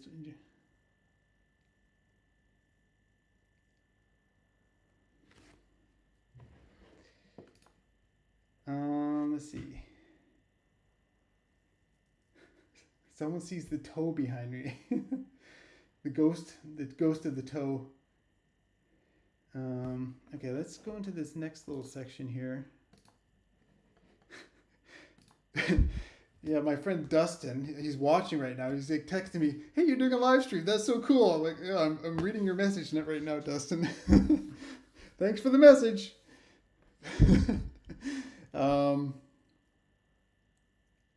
What had been the most unexpected lesson you've learned during the journey? I don't know what the unexpected lesson is.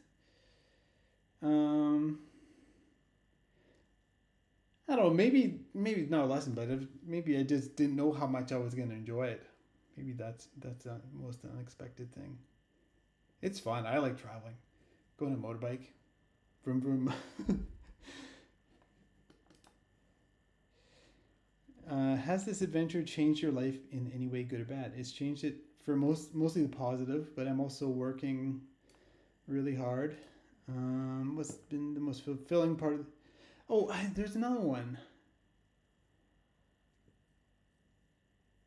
What are There was like my favorite moments was a question that I thought was good, and basically my favorite ones are the hard parts. So Mud Lakes, I loved it. It was so fun. Um, Telco Pass, so awesome, and then that ride up to Trapper Mountain, absolutely loved it. Salmon Glacier, that was amazing. The tunnel, slightly chaotic, but it was fun. It was fun. Yeah, what else? Riding that pass up to Prudhoe Bay was unbelievable. Montana Mountain was fun. I like going on mountains. Going on mountains is amazing. Um,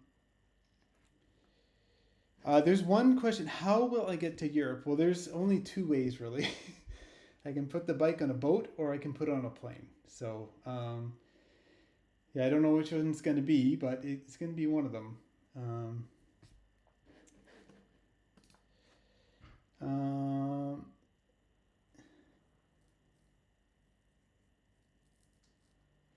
let's see.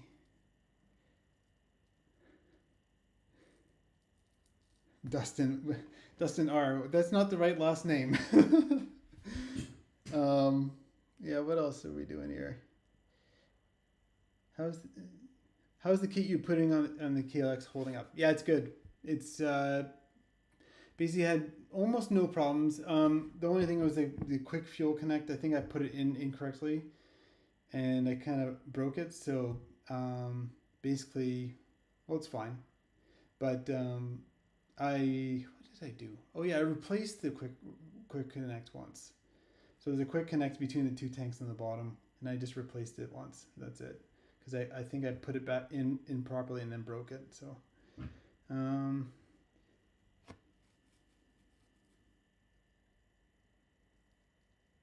have you thought about carrying a smaller front sprocket to lower the gearing for more technical sections? So, yeah, that's the common thing with motorbikes is you have to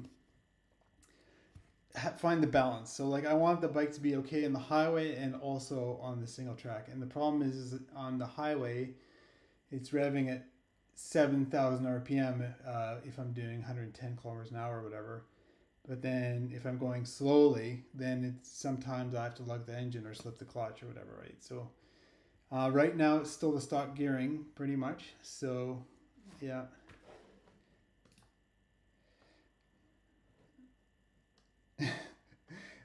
We need. Someone said we only need 10 more subscribers. We need 31 more subscribers. But are we gonna stay on till we hit 50? I guess we probably should. I notice people are slowly getting bored of me. The chat said people are slowly leaving.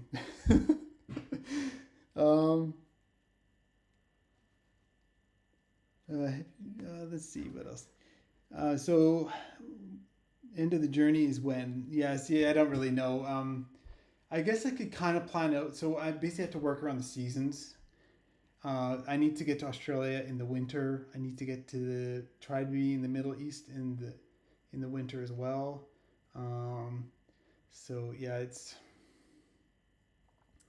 and then yeah, I guess if I'm gonna be in northern India and Tibet, it's probably better in the summer or fall because those places are probably covered in snow earlier in the year. Um, why? Oh yeah, I guess a lot of you will know this, but why did you do this? So basically, like I'm sure a lot of you did, we all watched Long Way Round and Long Way Down and all that stuff. So yeah, when I watched Long Way Around, I'm like, okay, I'm gonna do that one day. That looks so fun. And then they came out with the following series and all. It's just awesome. And I know that they got like a Scandinavia one coming out soon. I'm gonna watch that for sure. So ever since that, I was like, yeah, I'm gonna do. One day I'm gonna ride a motorcycle around the world or some kind of motorcycle travel thing. And then there's channels like C90 Adventures, and I watched Ed do crazy things on that tiny little bike, and yeah, looks so fun. But he's also a little bit crazy. So you wonder like, well, can I do this? Because long way around, they had like whole production crew and everything. They had like people in 4x4s following them around and all that. And so, but Ed is did it by himself, but he's also kind of crazy. I'm like, am I that crazy? I don't know. But then you see Norley, and she's a pretty normal person, like not as crazy as Ed, adventurous, but not as like Ed is. He's driving around Utah in a little Jeep, and turning into like a snowmobile or whatever. So yeah, he's a little bit crazy, and but he just wants to have an adventure, and I think that's what I want too. So yeah. What was better, hot spring or the cakes? Maybe they mean the pie. Uh, I like the hot springs better than the pie, maybe, because the pies were good, but and I get why it's a thing there. Um, but I think I've probably had better pie. So yeah, I definitely love a good hot spring for sure. Like, yeah. Um, I think I'll take the hot spring. And actually, this trip has been pretty good with hot springs. Like that hot spring, that slow quit hot spring on the first day was actually one of my favorites. And then actually, the next video coming out for you guys will have another hot spring, which is probably the best one of the best hot springs in the world. I would think it's really good. Um, all right, what else? What else we got here? Okay, so we got how we got to Europe. Oh, and then the last one is your favorite food. And there's like three of these, and there's one in Indonesian here. It basically asks you, what's the favorite thing you ate? And maybe the Indonesian person will like this because I've been eating a lot of like mie goreng or what is it called? Indomie? It's basically these little like if you're camping, you're gonna bring these little instant noodle things with you, right? So I'm eating these little Indomie things, and every time they make an appearance in the video, the Indonesian comments just they're like, "Oh, Indomie! I'm so excited!" So yeah, that makes an appearance. And I gotta admit, often I'm getting in late, to a hotel or whatever, and I just need something fast and quick and cheap. And I go to McDonald's, and I'm ashamed to admit I've been to McDonald's probably a little too often, to be honest. So, there's nothing that really sticks out to me about the food that I've had. Um, I can talk about Prudhoe Bay a bit because that is like a mining town, and all those people up there they're basically there to work. It's not really a tourist town at all. Um, so they're up there to work. So the hotels there are totally catering to these workers. So basically, they're basically, I don't know, what do you call them? I don't know, a place where workers stay. But yeah, so the place I stayed, they didn't even lock the doors there because I guess it's just how it is there. So I'm like, they told me my room number and didn't give me a key because the door was unlocked. And yeah, so I just left all my stuff. It was fine, but the weird thing about the food there is that there's like a cafeteria, and the thing is like with the cafeteria, you can just take whatever you want. So you pay to stay there, and you can just go in the cafeteria and take whatever you want because it's just all included in the price, which I found quite interesting. And then they have all these like little weird rules about the cafeteria. So if you're gonna pick something out of like a cabinet or whatever, like a cookie or something, well, you have to wear like a glove or whatever, a plastic glove. And apparently, all the hotels in Prudhoe Bay are like this, which I thought was, it's definitely good. It's cool because it's a different experience, right? So, but yeah, and then you have to wear booties because like in the summer it's not so bad, but in the shoulder seasons, all the roads are dirt, and so I'm sure it turned into a giant mud pit up there. And so when everything's thawing out, so you have to wear these booties so you're not dragging dirt inside the hotel and stuff and all this. I think I actually showed putting the booty on in the video. But yeah, and just it's funny because the way it's just it is like in a work environment, so everybody kind of acts in a more casual way. So you saw the way the guy like the guy at the desk at the hotel. He's like, I'm like, hey, hey, anybody here? And then the guy just casually walks up. He's like, hey, what's up? And I've never really had that at a hotel before, but it's just really, really kind of a different environment up there. So, um, let's see. Um, are you a pie or pizza kind of guy? Probably pizza. Probably pizza. Um, what else? Um, let's see.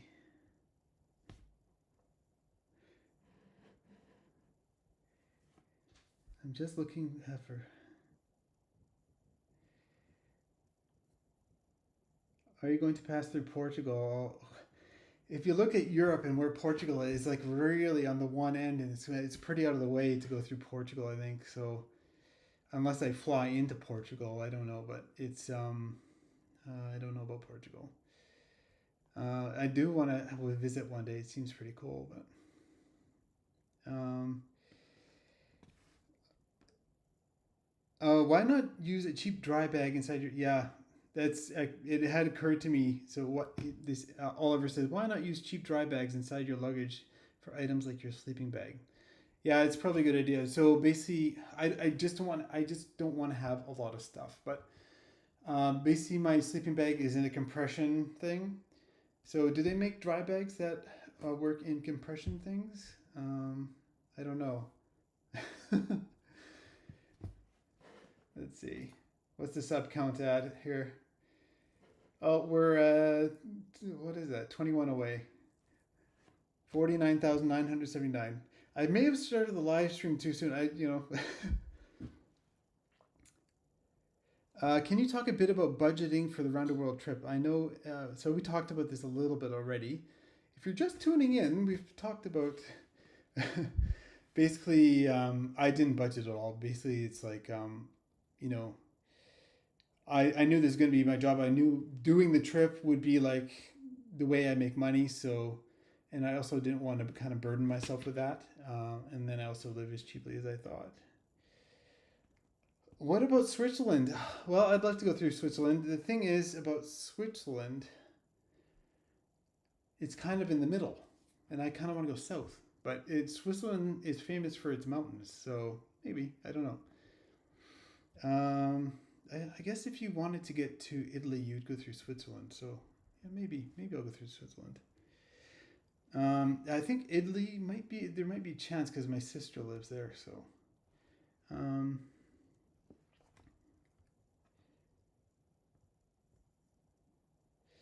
where in the UK you're coming to? I have no idea.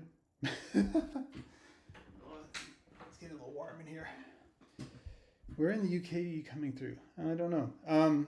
I'd like to do like I should say, you know, the line on the map, the yellow line on the globe, it's a very rough line. Like, so I actually changed it for Act 3 a little bit. So you'll notice through the Middle East it goes a bit more north now because it's to make it a bit more ambiguous. It's actually going through Afghanistan right now to make it a bit more ambiguous because the fact is I don't really know if what will happen in Iran, and potentially I may have to go north through like Kazakhstan and stuff. So um, yeah, so I kind of made the line a bit more ambiguous there, and don't take the line super literally because stuff happens and I don't really know what's going to happen. So basically, yeah, the don't know exactly what's going to happen. I'd like to go to the UK though. Let's see. Paul says, "Is the subscriber count going up at the rate you expected?" In broad terms, I'm fairly happy with it. What I start the channel in November, November, October, November. So it's been like 3 months. So I'd say 50K is not too bad. I don't know. Um, but then there's always something in me that like, oh, you can always do better. So I don't know. I think it's I think if you ask any YouTuber, they'll never be happy with the subscriber count. Even Mr. Beast, they're always trying to get more subscribers. So I think it's just kind of this carrot that's being dangled in front of you all the time. So yeah. Visiting Greece. Yeah, I've done some research in Greece. It looks really cool, actually. Greece looks really cool. Um, okay, let's see. Hey, I purchased my motorcycle 1 year ago, but I still don't really feel comfortable on it. And to be honest, I don't really see much improvement, which demotivates me. Got any tips? I don't know. Just ride it more, I guess. Riding, I would say mountain biking is a good way to get good at motorbikes. But yeah, riding more, I would say.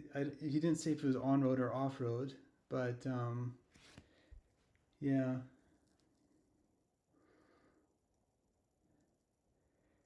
Um, I keep seeing these like, where are you now?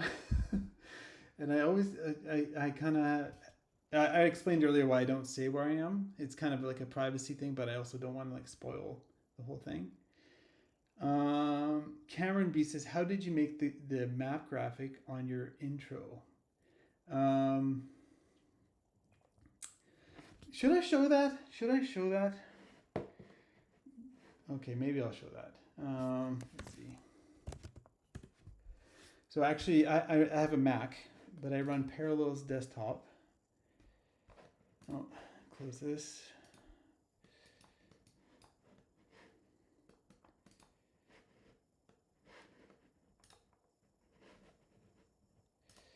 Close this, and then this is the software I use. So it's called 3D Studio Max. And basically, this is the software I use like in my life as a video game developer. And yeah, this is what I spent. I spent like, even in high school, I was using this software. So I spent probably, what is it, 20. Oh, you can't see it. You can't see what I'm looking at actually. How do I do this? Um, how do I minimize this? Oh, now you can see it. Okay. So basically, this is the software I used for like many, many years of my life. Since maybe I was 13, 14 years old. And this software is what I used in my video game career. So actually, I can show you. So this is one for a video I'm just working on now. Oh, this is going to take a second to load up. I'll go back to the questions for a bit because this is loading very slowly. So one sec. What kind of studio did you work for? Okay, so I worked at Electronic Arts, Relic Entertainment, and then before Electronic Arts is Black Box Games. There's some smaller studios. Yeah, Relic, I worked on Space Marine, Age of Empires 5, was it 5 or 4? A long time ago. Need for Speed Underground, Need for Speed Hot Pursuit? I don't know. Yeah. Did you ever consider asking a friend to join you in your travels? I can see tuna being a lot easier, but a buddy would. Okay, I don't know what tuna means. Would be. Um, if I have a friend that's going to be in the area, then I'll go ride with them. And then stuff happens. The thing with riding with somebody is that it impairs my ability to make a video. So when I'm writing with someone, I'm thinking about that person, right? And interacting, and all that stuff. And I want to, I don't want to bother them with drone shots and all this stuff. So like, I was really glad to uh, meet Itamel on the last day to Pruta Bay. But the thing is, um, with, you know, that last section would have been great to have some more drone shots in that last section. It's such a cool, interesting terrain, but it didn't even occur to me. And, I even felt bad. Like, I just stopped at one point to change the batteries. And I felt bad, like leaving him behind or making him wait, kind of thing. So that's kind of the problem. Like, it's really, um, it's a really full time job. Like, it probably takes me twice as long to go somewhere because I'm making videos at the same time. So yeah, all right. So this is the software I used to make this map. It's gonna take a second to load that in. So I'm actually running through this. This is Windows here, but my computer is a Mac, so I'm running it in like a Windows emulator here. Okay, there we go. So yeah, if you here's the camera, and then this is like kind of the 3D scene. So you can see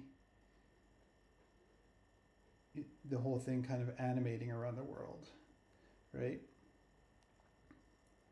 So yeah, basically, it took a bit of like making these arrows. Like making this arrow is kind of, oh no, can you see what yeah, you can see. Making this arrow is kind of tricky, right? Because it's like, I'm not even gonna explain, it's super technical, but it's tricky to make the arrow. And then you kind of have to get the timing right, because I have voiceover with this, so I have to get the arrow to animate with my voice, or I have to write the voiceover to kind of match what's happening on screen.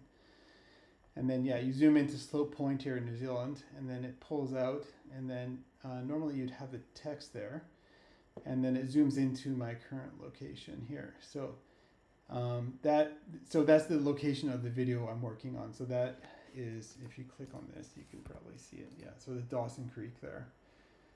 So that's the video I'm kind of working on right now. But yeah, that's basically, it's a pretty simple scene, but I've set it up so I can easily update it every video to kind of update my location. So yeah, that's how I make it. But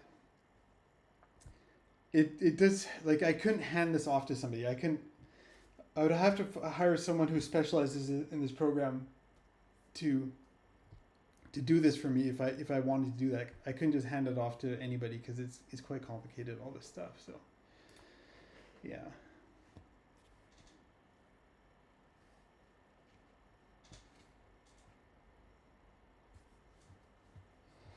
Is there any reason why you went north first rather than having the last leg? So you mean last leg Prudhoe to Vancouver? So do you mean like basically starting in New Zealand and going the other way? I don't know. It seems,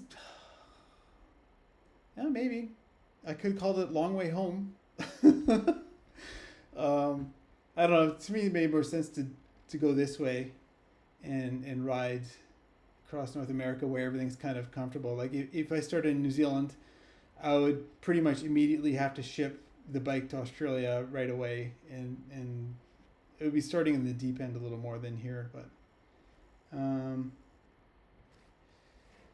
yeah, let's see.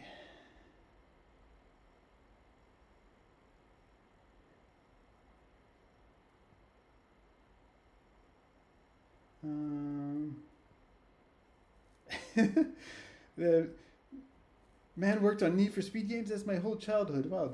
Yeah, that often gets. It's funny because it was not my childhood. Like obviously, Need for Speed existed during my childhood, but the older versions. But the thing about those games or working games in general is that when you make the game, you don't really play them after because you spent a couple years of your life working on it.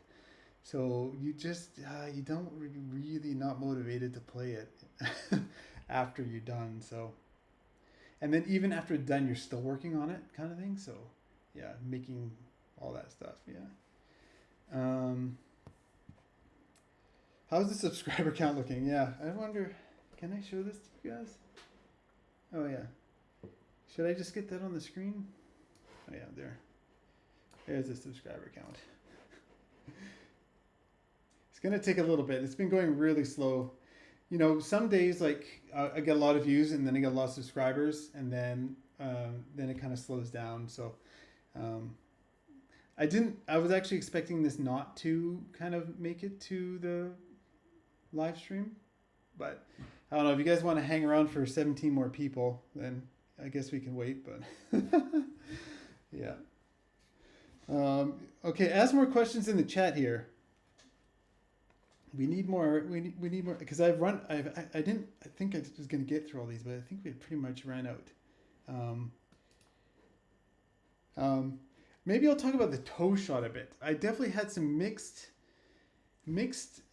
feedback on the toe. What was your guys' opinions on the toe shot, the sour toe cocktail?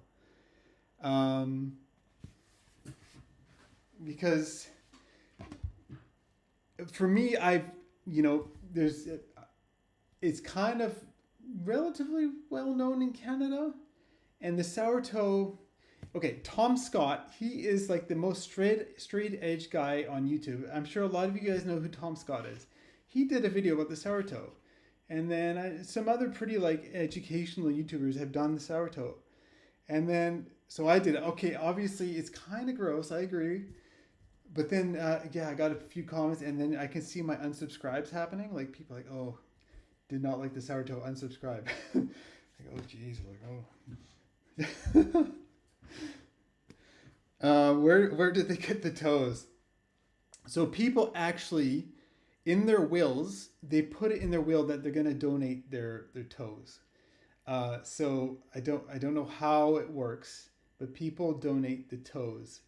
Oh, now maybe now that people see this, they're subscribing. Now it's going up a lot faster. All right, we'll be done in a couple minutes, guys. But yeah, people donate the toes through their will, but I don't know, like no mortician is going to cut off a toe and give it to, so I don't know if it's a family member doing it. I don't know how this works, but yeah. And then I know some people do have toes amputated. Like I heard one story about a guy in Europe somewhere. He had the sour toe, and then I guess he had like some kind of mole on the toe or something, and he had some kind of mole on the toe and had to get it amputated. And he's like, "Well, I know where this toe is going," and he's getting it specially delivered to Dawson City. So, yeah.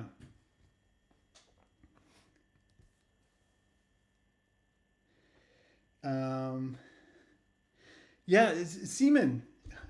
He says, yeah, I think you reached 2 million views today too. That's right. Thanks for noticing that. I did see that.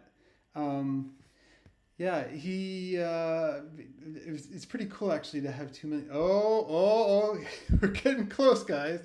And then it's going to hit 50,000 and people are going to start unsubscribing. But yeah. Quinn's still watching. Was the cocktail part of the sour toe? Oh, there we go. 50,000. Woo! Cool. Oh, see, I told you. That's hilarious. Okay, what does Quinn say? I can celebrate twice. Was the cocktail part of the sour toe?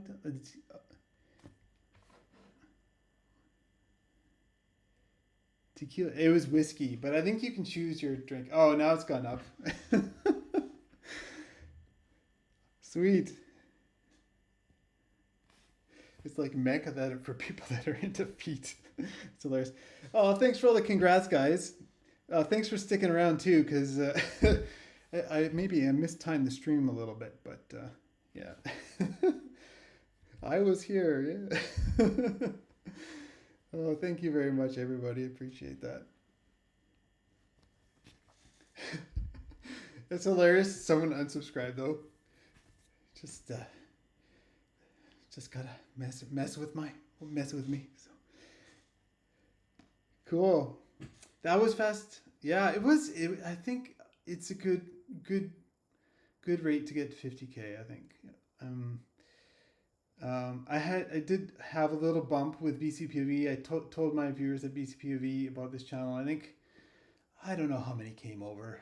I not crazy. Like if you look at like YouTube tells you like what other channels people watch, and it's not mountain bike channels. Like it's all moto channels that my viewers watch. So I know there's lots of BCPOV fans, but I think the majority of the people are motorbike people watching. So or travel people or something. So yeah. Now onward to 100K, or yeah, 100K. Yeah. We are an insufferable bunch of trolls. Yeah. Okay. Let's get back to 49, guys. Everybody unsubscribe. Let's mess around here. Let's see if we can get back to 49.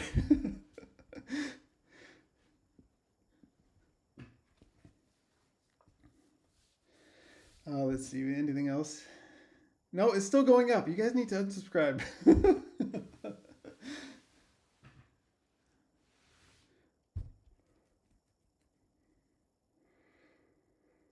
You're making a bunch of mountain bike people become moto people. I think that might be true.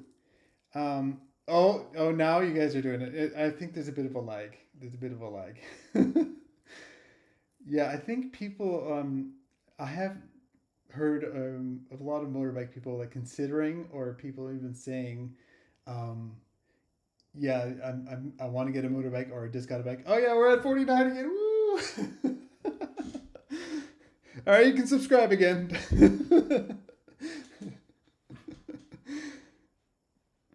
This is hilarious. Oh wow, we're really going back.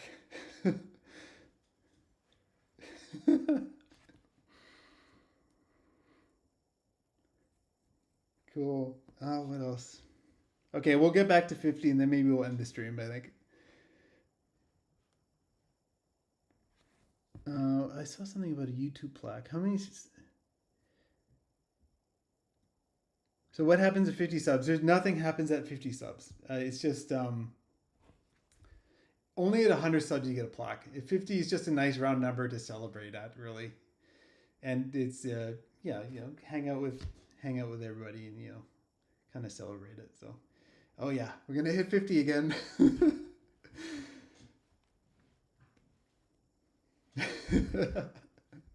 Ooh, I get to celebrate twice. Hilarious. All right, we got to try to do this every time. Well, I think we'll probably do another one at 100. Hopefully, we make it to 100. Cool. Yeah. So, how many of you are watching? Yeah, cool. That's pretty crazy. 450 of you are watching. I don't think I ever had like I did a few live streams on BCPOV. I don't think I ever had 400 people watching on BCPOV, so it's pretty cool. Not for 75. Oh, I guess we can maybe do 70. We'll see what happens. But I feel like everyone like every step needs to get bigger. Like that after 100K, the YouTube plaque is a million. So like it's gotta like it gets harder as you go for sure. So yeah, I don't know. It's yeah, I don't know. Maybe after 100, 500K, 250, maybe 250K. I don't know. Yeah. Cool. Oh, no, maybe it's time. I got to get some work done. I got to get some work done, I think. But yeah, if you guys, okay, maybe I'll just stick around for a few more questions. Will you come to Saudi? Oh, that's a good one. Will you come to Saudi Arabia? Okay, so I do, I've got this map and I see things on the internet and then I'm like, I want to go there and I put a pin there. So I've got this map with all the stuff on it. And I've got a bunch in Saudi Arabia. There's some cool stuff in Saudi Arabia I'd love to see. It's a little out of the way, and then getting there over land, maybe a little tricky. I don't know, but Yeah, but it would be cool to go to Saudi Arabia. Yeah. Oh, and to think I joined this channel with 900 subscribers. That means, Apocalypse, that means you found me before I told you on BCPOV. Assuming you knew about BCPOV because you have MTB in your name. But so that's pretty early. That's pretty cool. Will you do the TET in Europe, the Trans-European Trail? I'll definitely do parts of it for sure. Oh, there's Gerald. Eric, how do you plan to your day rides? The route for next day, like only in the Navi or some Google Earth or search off for off road.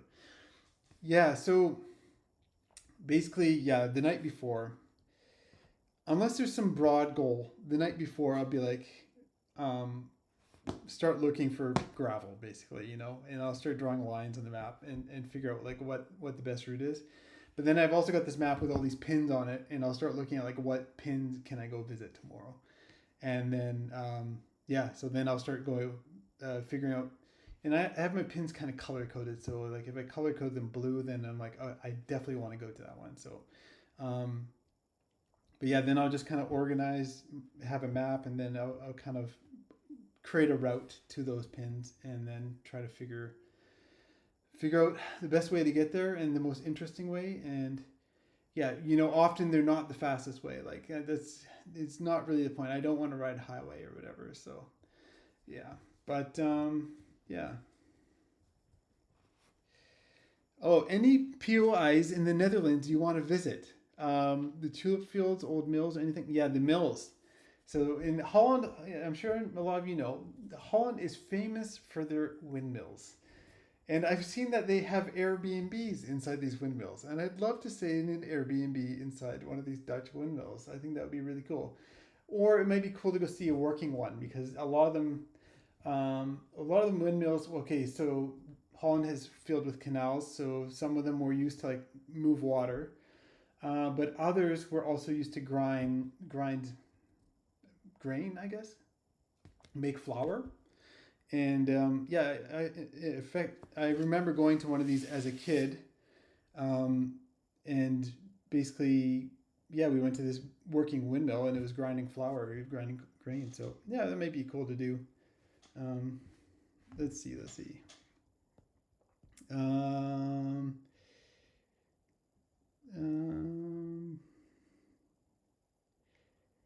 where do you get your local secret spots information from?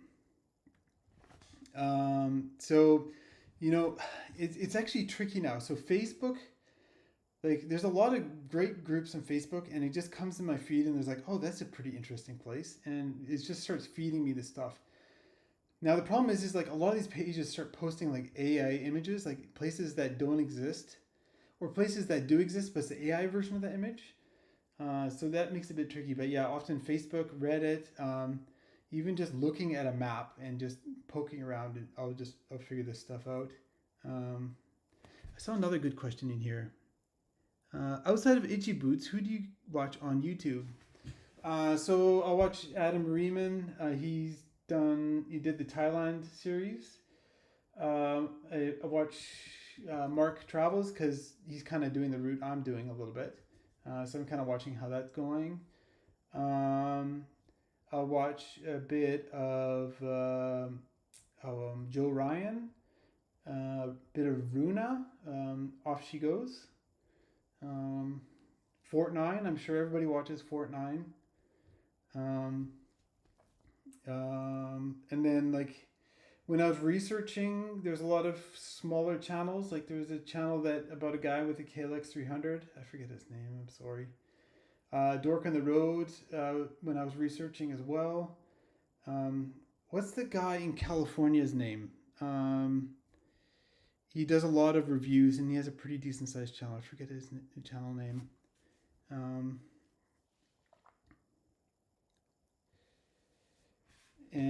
Off-road bike packing stuff. So I watched what's his name? Greg. I forget. I don't know how to say his last name. Greg McKinnon. I love his videos, and he's been teasing us. He's like, "My video is almost ready to post. I'm gonna post it soon." I'm like, "Post it." He only posts because when I first considered this trip, I had considered doing it on a bicycle because that's my background. But to do a distance and make a story out of that, it's so hard to get content because you're moving so slowly, right?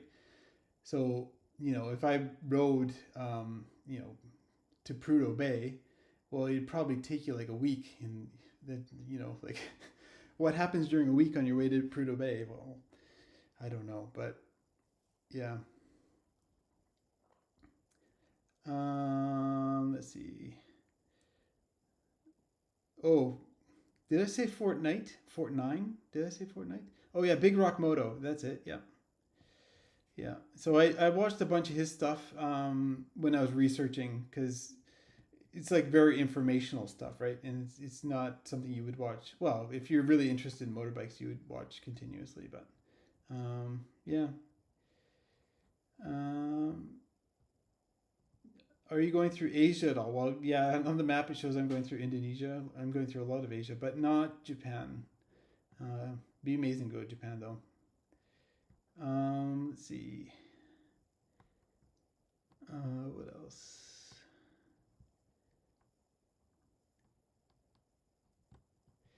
Yeah, Mark Travels is very much about finding the charger, which is I do find kind of interesting because he gets into some interesting situations with that. Um, but yeah, it must be so annoying because you have all these different fittings for the charger. So like if it doesn't fit his bike, it's like he's got to go somewhere else, or sometimes the app doesn't work for the charger or whatever. Like he's definitely doing it the hard way for sure. And yeah. Oh yeah, Nomad Sweden. Yeah, Robert. Well, it's not Nomad Sweden anymore. It's Robert. Oh, I have. It's hard to remember his last name. Let me see. Let me see. I've got it in my subs for sure, but his is also more informational as well. So it's Robert Motor. Oh yeah, Baldinger, Robert Baldinger, and he's actually been quite kind to me as well, mentioning me on his channel, which I really appreciate. Oh, Matt Spears, I totally forgot that as well. Matt Spears is hilarious. So he's riding his Hayabusa up sand dunes, and now he's got this Ducati and stuff. I really enjoy watching it. It's just so silly, so crazy. But he's a really talented fabricator because he's building all this crazy stuff, and yeah, it's fun to see these crazy bikes he's taking off road, like 200 power 200 horsepower street bike, and then just putting knobby tires on it or paddle wheel tire or whatever, and yeah. Um, which country do you want to go but can't? Yeah, this is an interesting one because actually I'd really like to go. Maybe this is a bit controversial, but I'd really like to go to North Korea. And I saw this Kiwi, this New Zealand group. There's a video on Vice about it. They rode their motorcycles through North Korea, and I think you got to do a lot of arranging and figuring out how to do this, but it might be possible. I think they started from Russia. Um, those that really know me know that I've been to North Korea already actually, and it's just the most crazy, insane. How you get? How about a North Korea story? I can give you a North Korea story. All right, so basically, in North Korea, the capital city is Pyongyang. And so maybe I should give more context. So when you go to North Korea, you have to do it through a travel agency. So there's a travel agency in Beijing run by a British team, and they organize entry into North Korea. So they deal with all the visa and stuff. So basically, when I went to North Korea, I went through this company called Koryo Tours. Now there's this. It's a kind of a crazy story. There's this hotel in the center city called Pyongyang, and the hotel is called the Yanggakdo Hotel, and it's on the river. I think the river's called the Pyong. No, it's not the Pyongyang River, but there's a river right next to Pyongyang, and there's an island in the middle of it. So to get to this hotel, you have to cross a bridge, and so you're on this hotel on an island, so you can't really escape, because you have to be with your guides all the time and stuff. But I'd read about this room, or not this room, this floor in the hotel, the fourth floor of the hotel. And the fourth floor is filled with like North Korean propaganda posters, and there's this rumor because the rumor is that all the rooms in this hotel are bugged because the North Koreans are listening in, right? And so I read online, like, oh yeah, people have gone to this floor. Like tourists have just gone to this floor. So the thing is the main elevator. It's the fourth floor, but the main elevator, there's no fourth floor button on it. There's no fourth floor button on it. So how do you get to the fourth floor? Well, we figured out that if you go to the service elevator that, the maids use and whatever, oh, there's a fourth floor button on the service elevator. Okay, so we get in the elevator, and I should preface with this. We asked the guy that runs this tour company, we asked the British guy, do you think it's okay if we go to the fourth floor? We'd read about it online. He's like, oh yeah, it'll be fine. Maybe he was thinking we would never figure out how to get there. Maybe that's what he was thinking. He just told us to try, thinking we'd never get there. Okay, so we get in the elevator. We're on the 20th floor, and we hit 4. So it's lit up on the display here. Hit the 4th floor. We start going down. Then it stops at 16, and 3 maids come in, North Korean maids, and they see that we hit 4, and they start freaking out. They really start freaking out, and they press a button below, I don't know, 12 or whatever, because we're going down, and they push us out of the elevator. Get out of here. And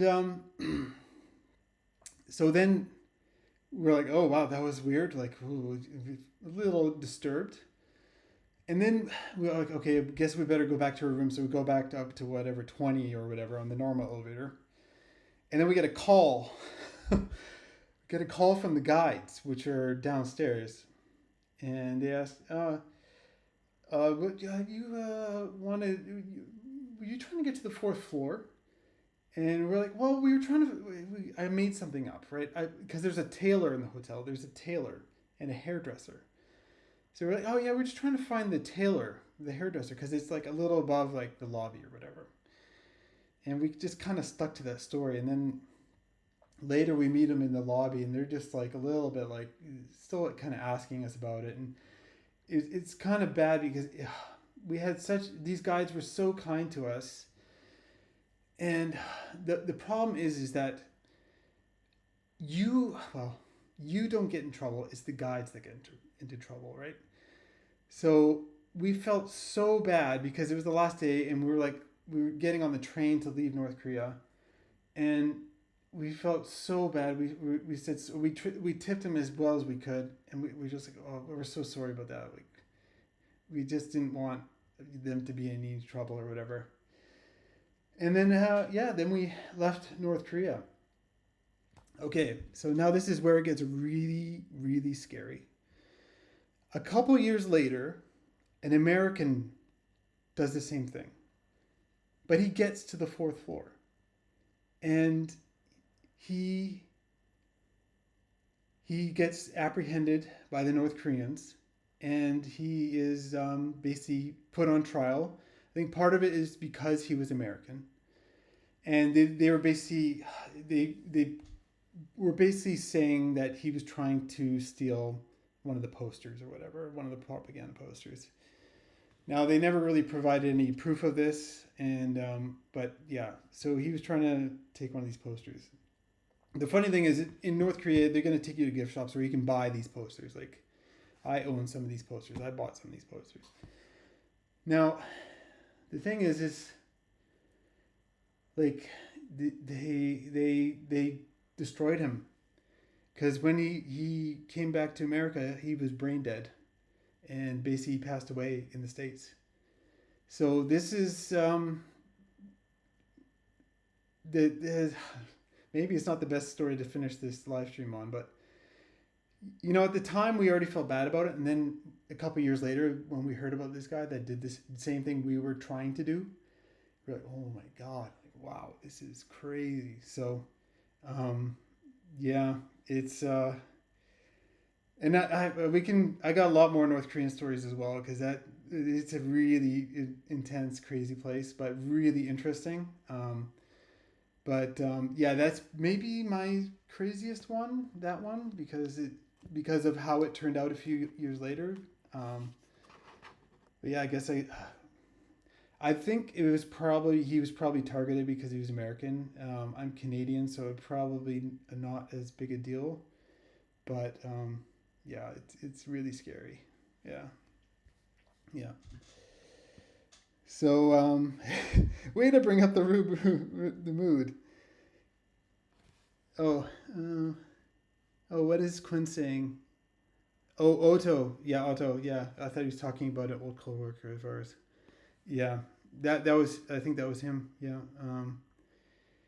And yeah, it's just like this scariest thing. It's so crazy. So, but anyways, maybe I should tell like a better story about North Korea.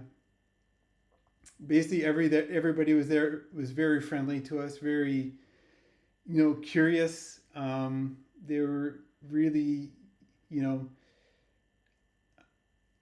you know they're very proud of well, at least the people we talked to. They're very proud of their country, and they really like they're proud to be Korean and all this stuff, and they really believe what it what we hear about them. They and they're anybody. I guess we were probably given like the whitewashed version of North Korea, but yeah, anybody you talk to is like pretty into the regime and all that, and Kim Jong Un and Kim Il Sung and all that stuff. So yeah, um, but yeah, it's so yeah. I'd love to go there on a motorbike one day, but that might be a tricky one.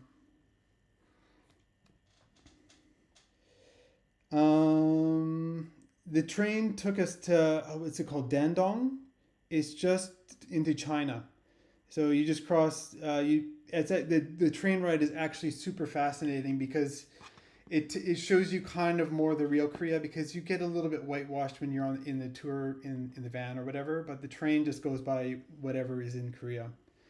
And so I got a lot of amazing photos from that train. And then um, yeah, actually yeah, I can tell you a story about leaving Korea. Basically, um, one of an officer noticed how many pictures I was taking out of the window on the train, and then when we got to customs, I guess he told them. But I had like copied all those photos because I knew there's going to be something going on at the border. So I copied all those photos to my laptop and deleted all like kind of the sensitive ones off my camera because like the sensitive ones like they don't want like they have ox carts and things like that, and then like also like wood burning trucks and things like that. So these are these old Russian trucks that burn on firewood, and then they somehow reburn the smoke, and it creates these really smoky, slow moving trucks. They don't like it when you photograph those as well, and I deleted all those, but I backed them up and stuff. So they went through all my photos, and then they couldn't find anything really sensitive, so they just wiped the whole card. But I had it all backed up, so yeah. Um, yeah. um, yeah, that's maybe we'll save some more North Korea stories for the next live stream because very interesting, very very interesting place, very very interesting place. Um, um, cool. Yeah. Okay. Maybe we'll. Oh, could we see some of the photos? Oh yeah, sure. Let me just.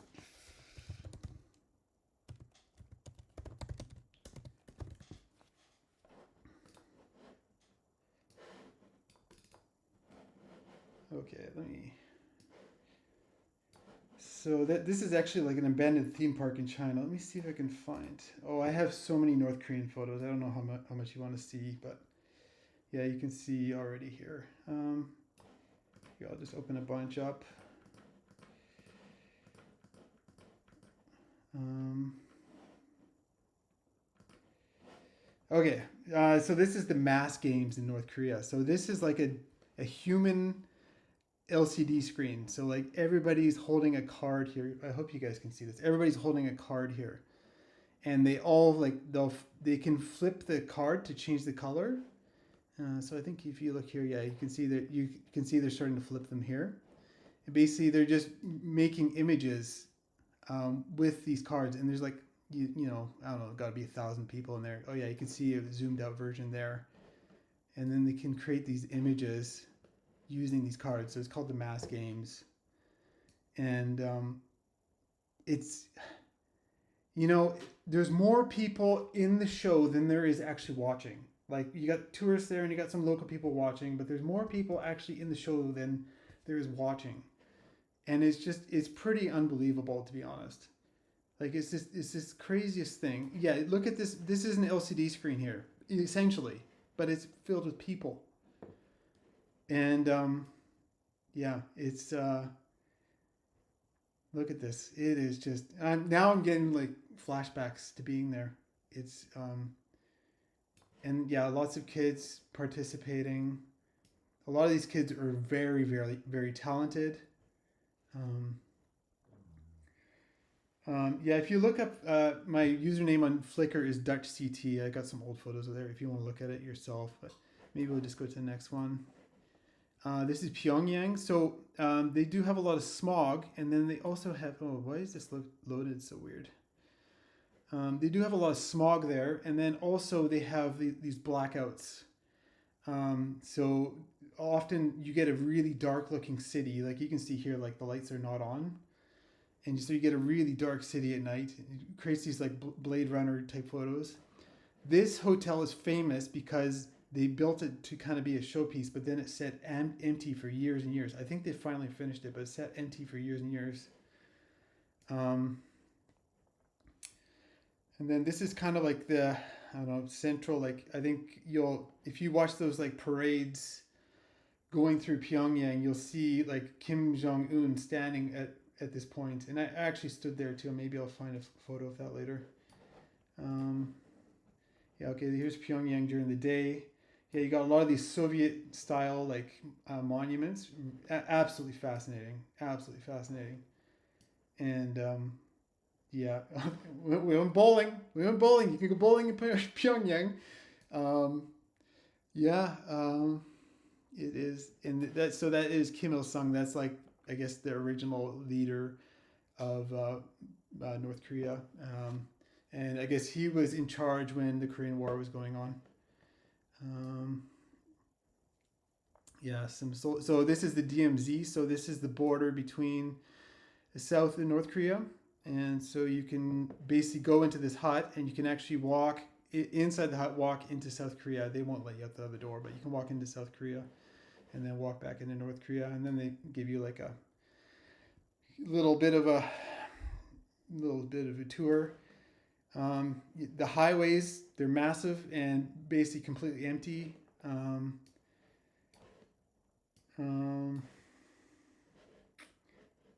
yeah, let's check out some more pictures.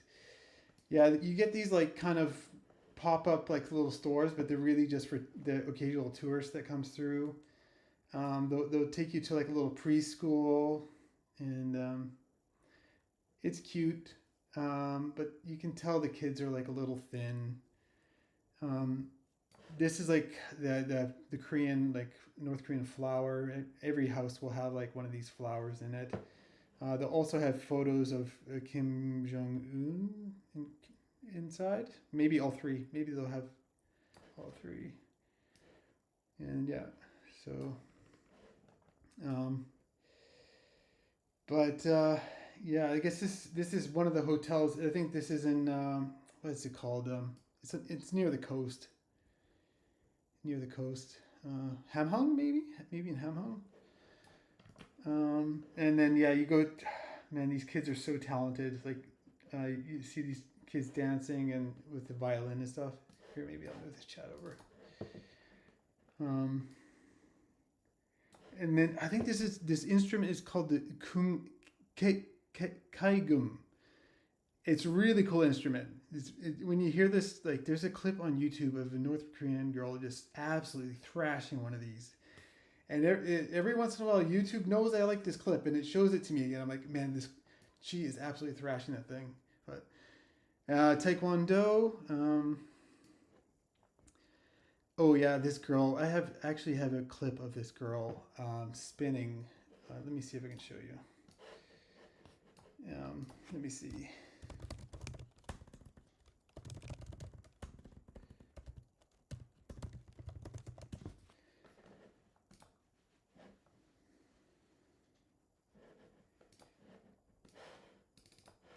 Yeah, you can see some of my car adventures here.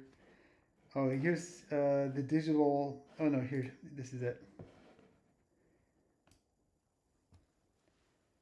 I don't know if you can hear. I don't think you guys can hear anything, but yeah, she's thrashing the xylophone, and then she gets on the drums, thrashes the drums. Okay, she's thrashing the drums, and then I think she comes out later. Okay, violin girl. Oh, there she goes. She's just like spinning with this pot on her head. This planter on her head. Like, it's just crazy.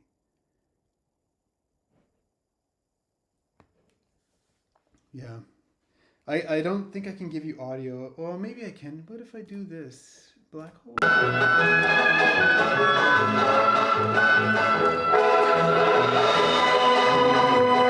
Yeah, there's other. So this is the digital.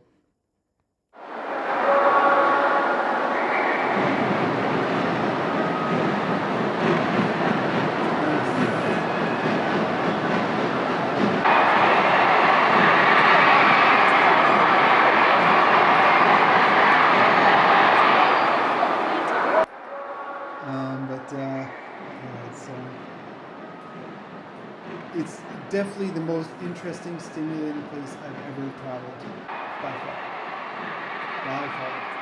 Even with a guide. Like, I don't like to travel with a guide. It was still absolutely fascinating with a guide. So this is like the subway station under Pyongyang. And so we traveled a few stops for that.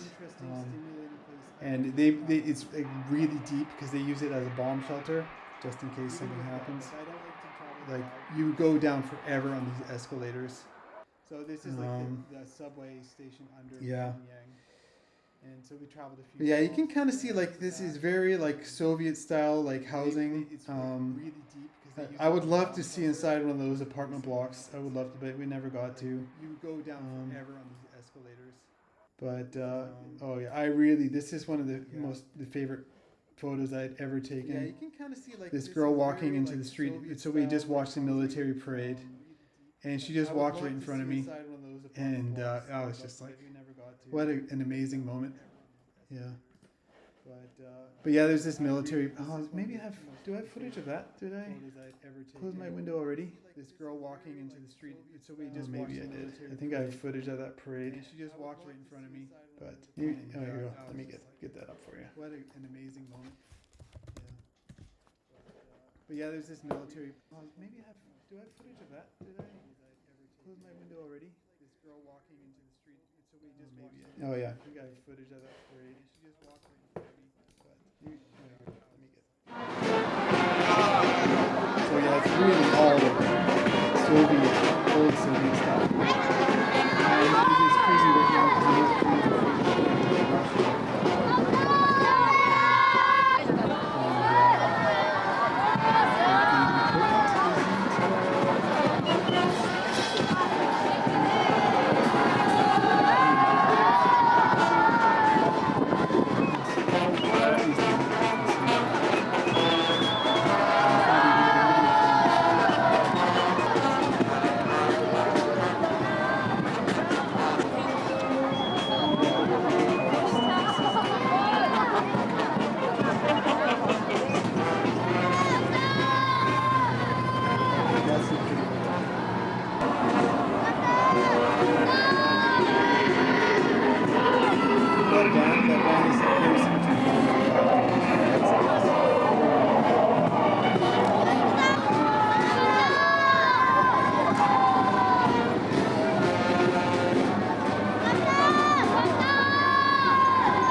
the hotel here. There's the bowling alley from the beginning up to, and then you have like a propaganda video of Kim Jong Un like doing some tour somewhere. So yeah. Oh, I really like this picture too. This is the bowling alley. I love that picture. Bottom of the hotel here. There's the bowling alley. Oh, this is a good one. Okay, this is the train out. And I got so many fantastic pictures on the way out. Like you can kind of see what real Korea is like. So yeah, they do have a lot of like rice fields and things like that.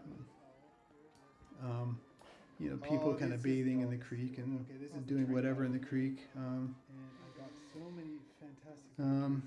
A lot of people are very short there. A lot of people went through the famine in the 90s. Famously, infamously, the North Koreans went through a famine. There's another. This picture. A lot of people. Oh, these two. I really like these two. So yeah, he's just kind of getting the glare, and this kid's just kind of like, because when we're in North Korea, we're Caucasian, right? So a lot of people just haven't seen people like us before, so they're just like, what?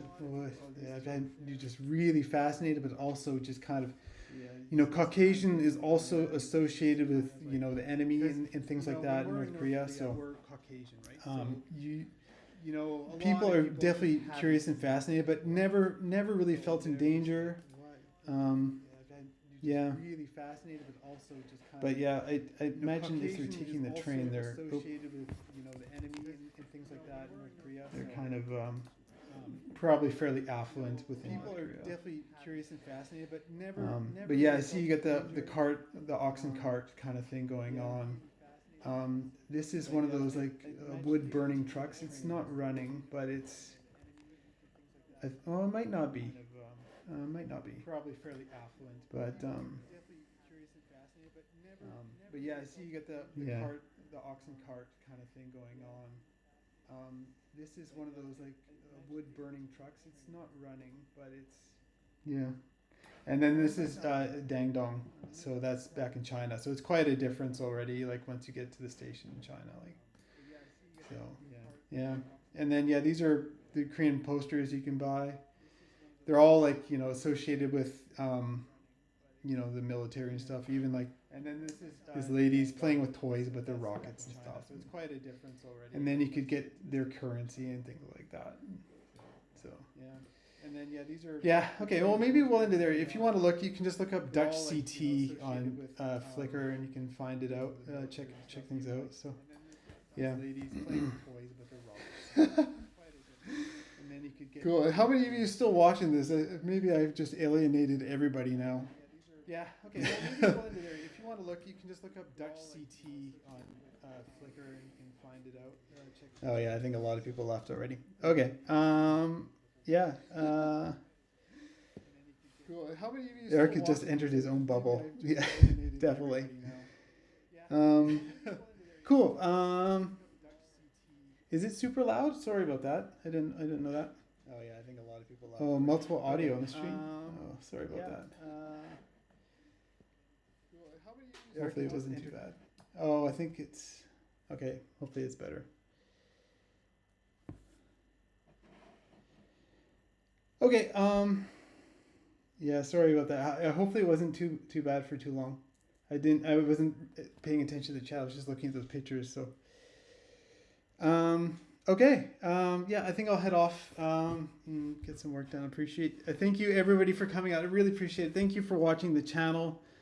It's been a bit of a whirlwind so far. Like I really appreciate everybody, all of you signing on. And, as you can tell, like I love traveling and a motorcycle is a great way to do that. So yeah. Yeah. Cool. All right. Okay. Bye. I have to figure out how to end this stream now. How do I end this stream? Oh, maybe I can just hit stop. Okay. I'll hit stop.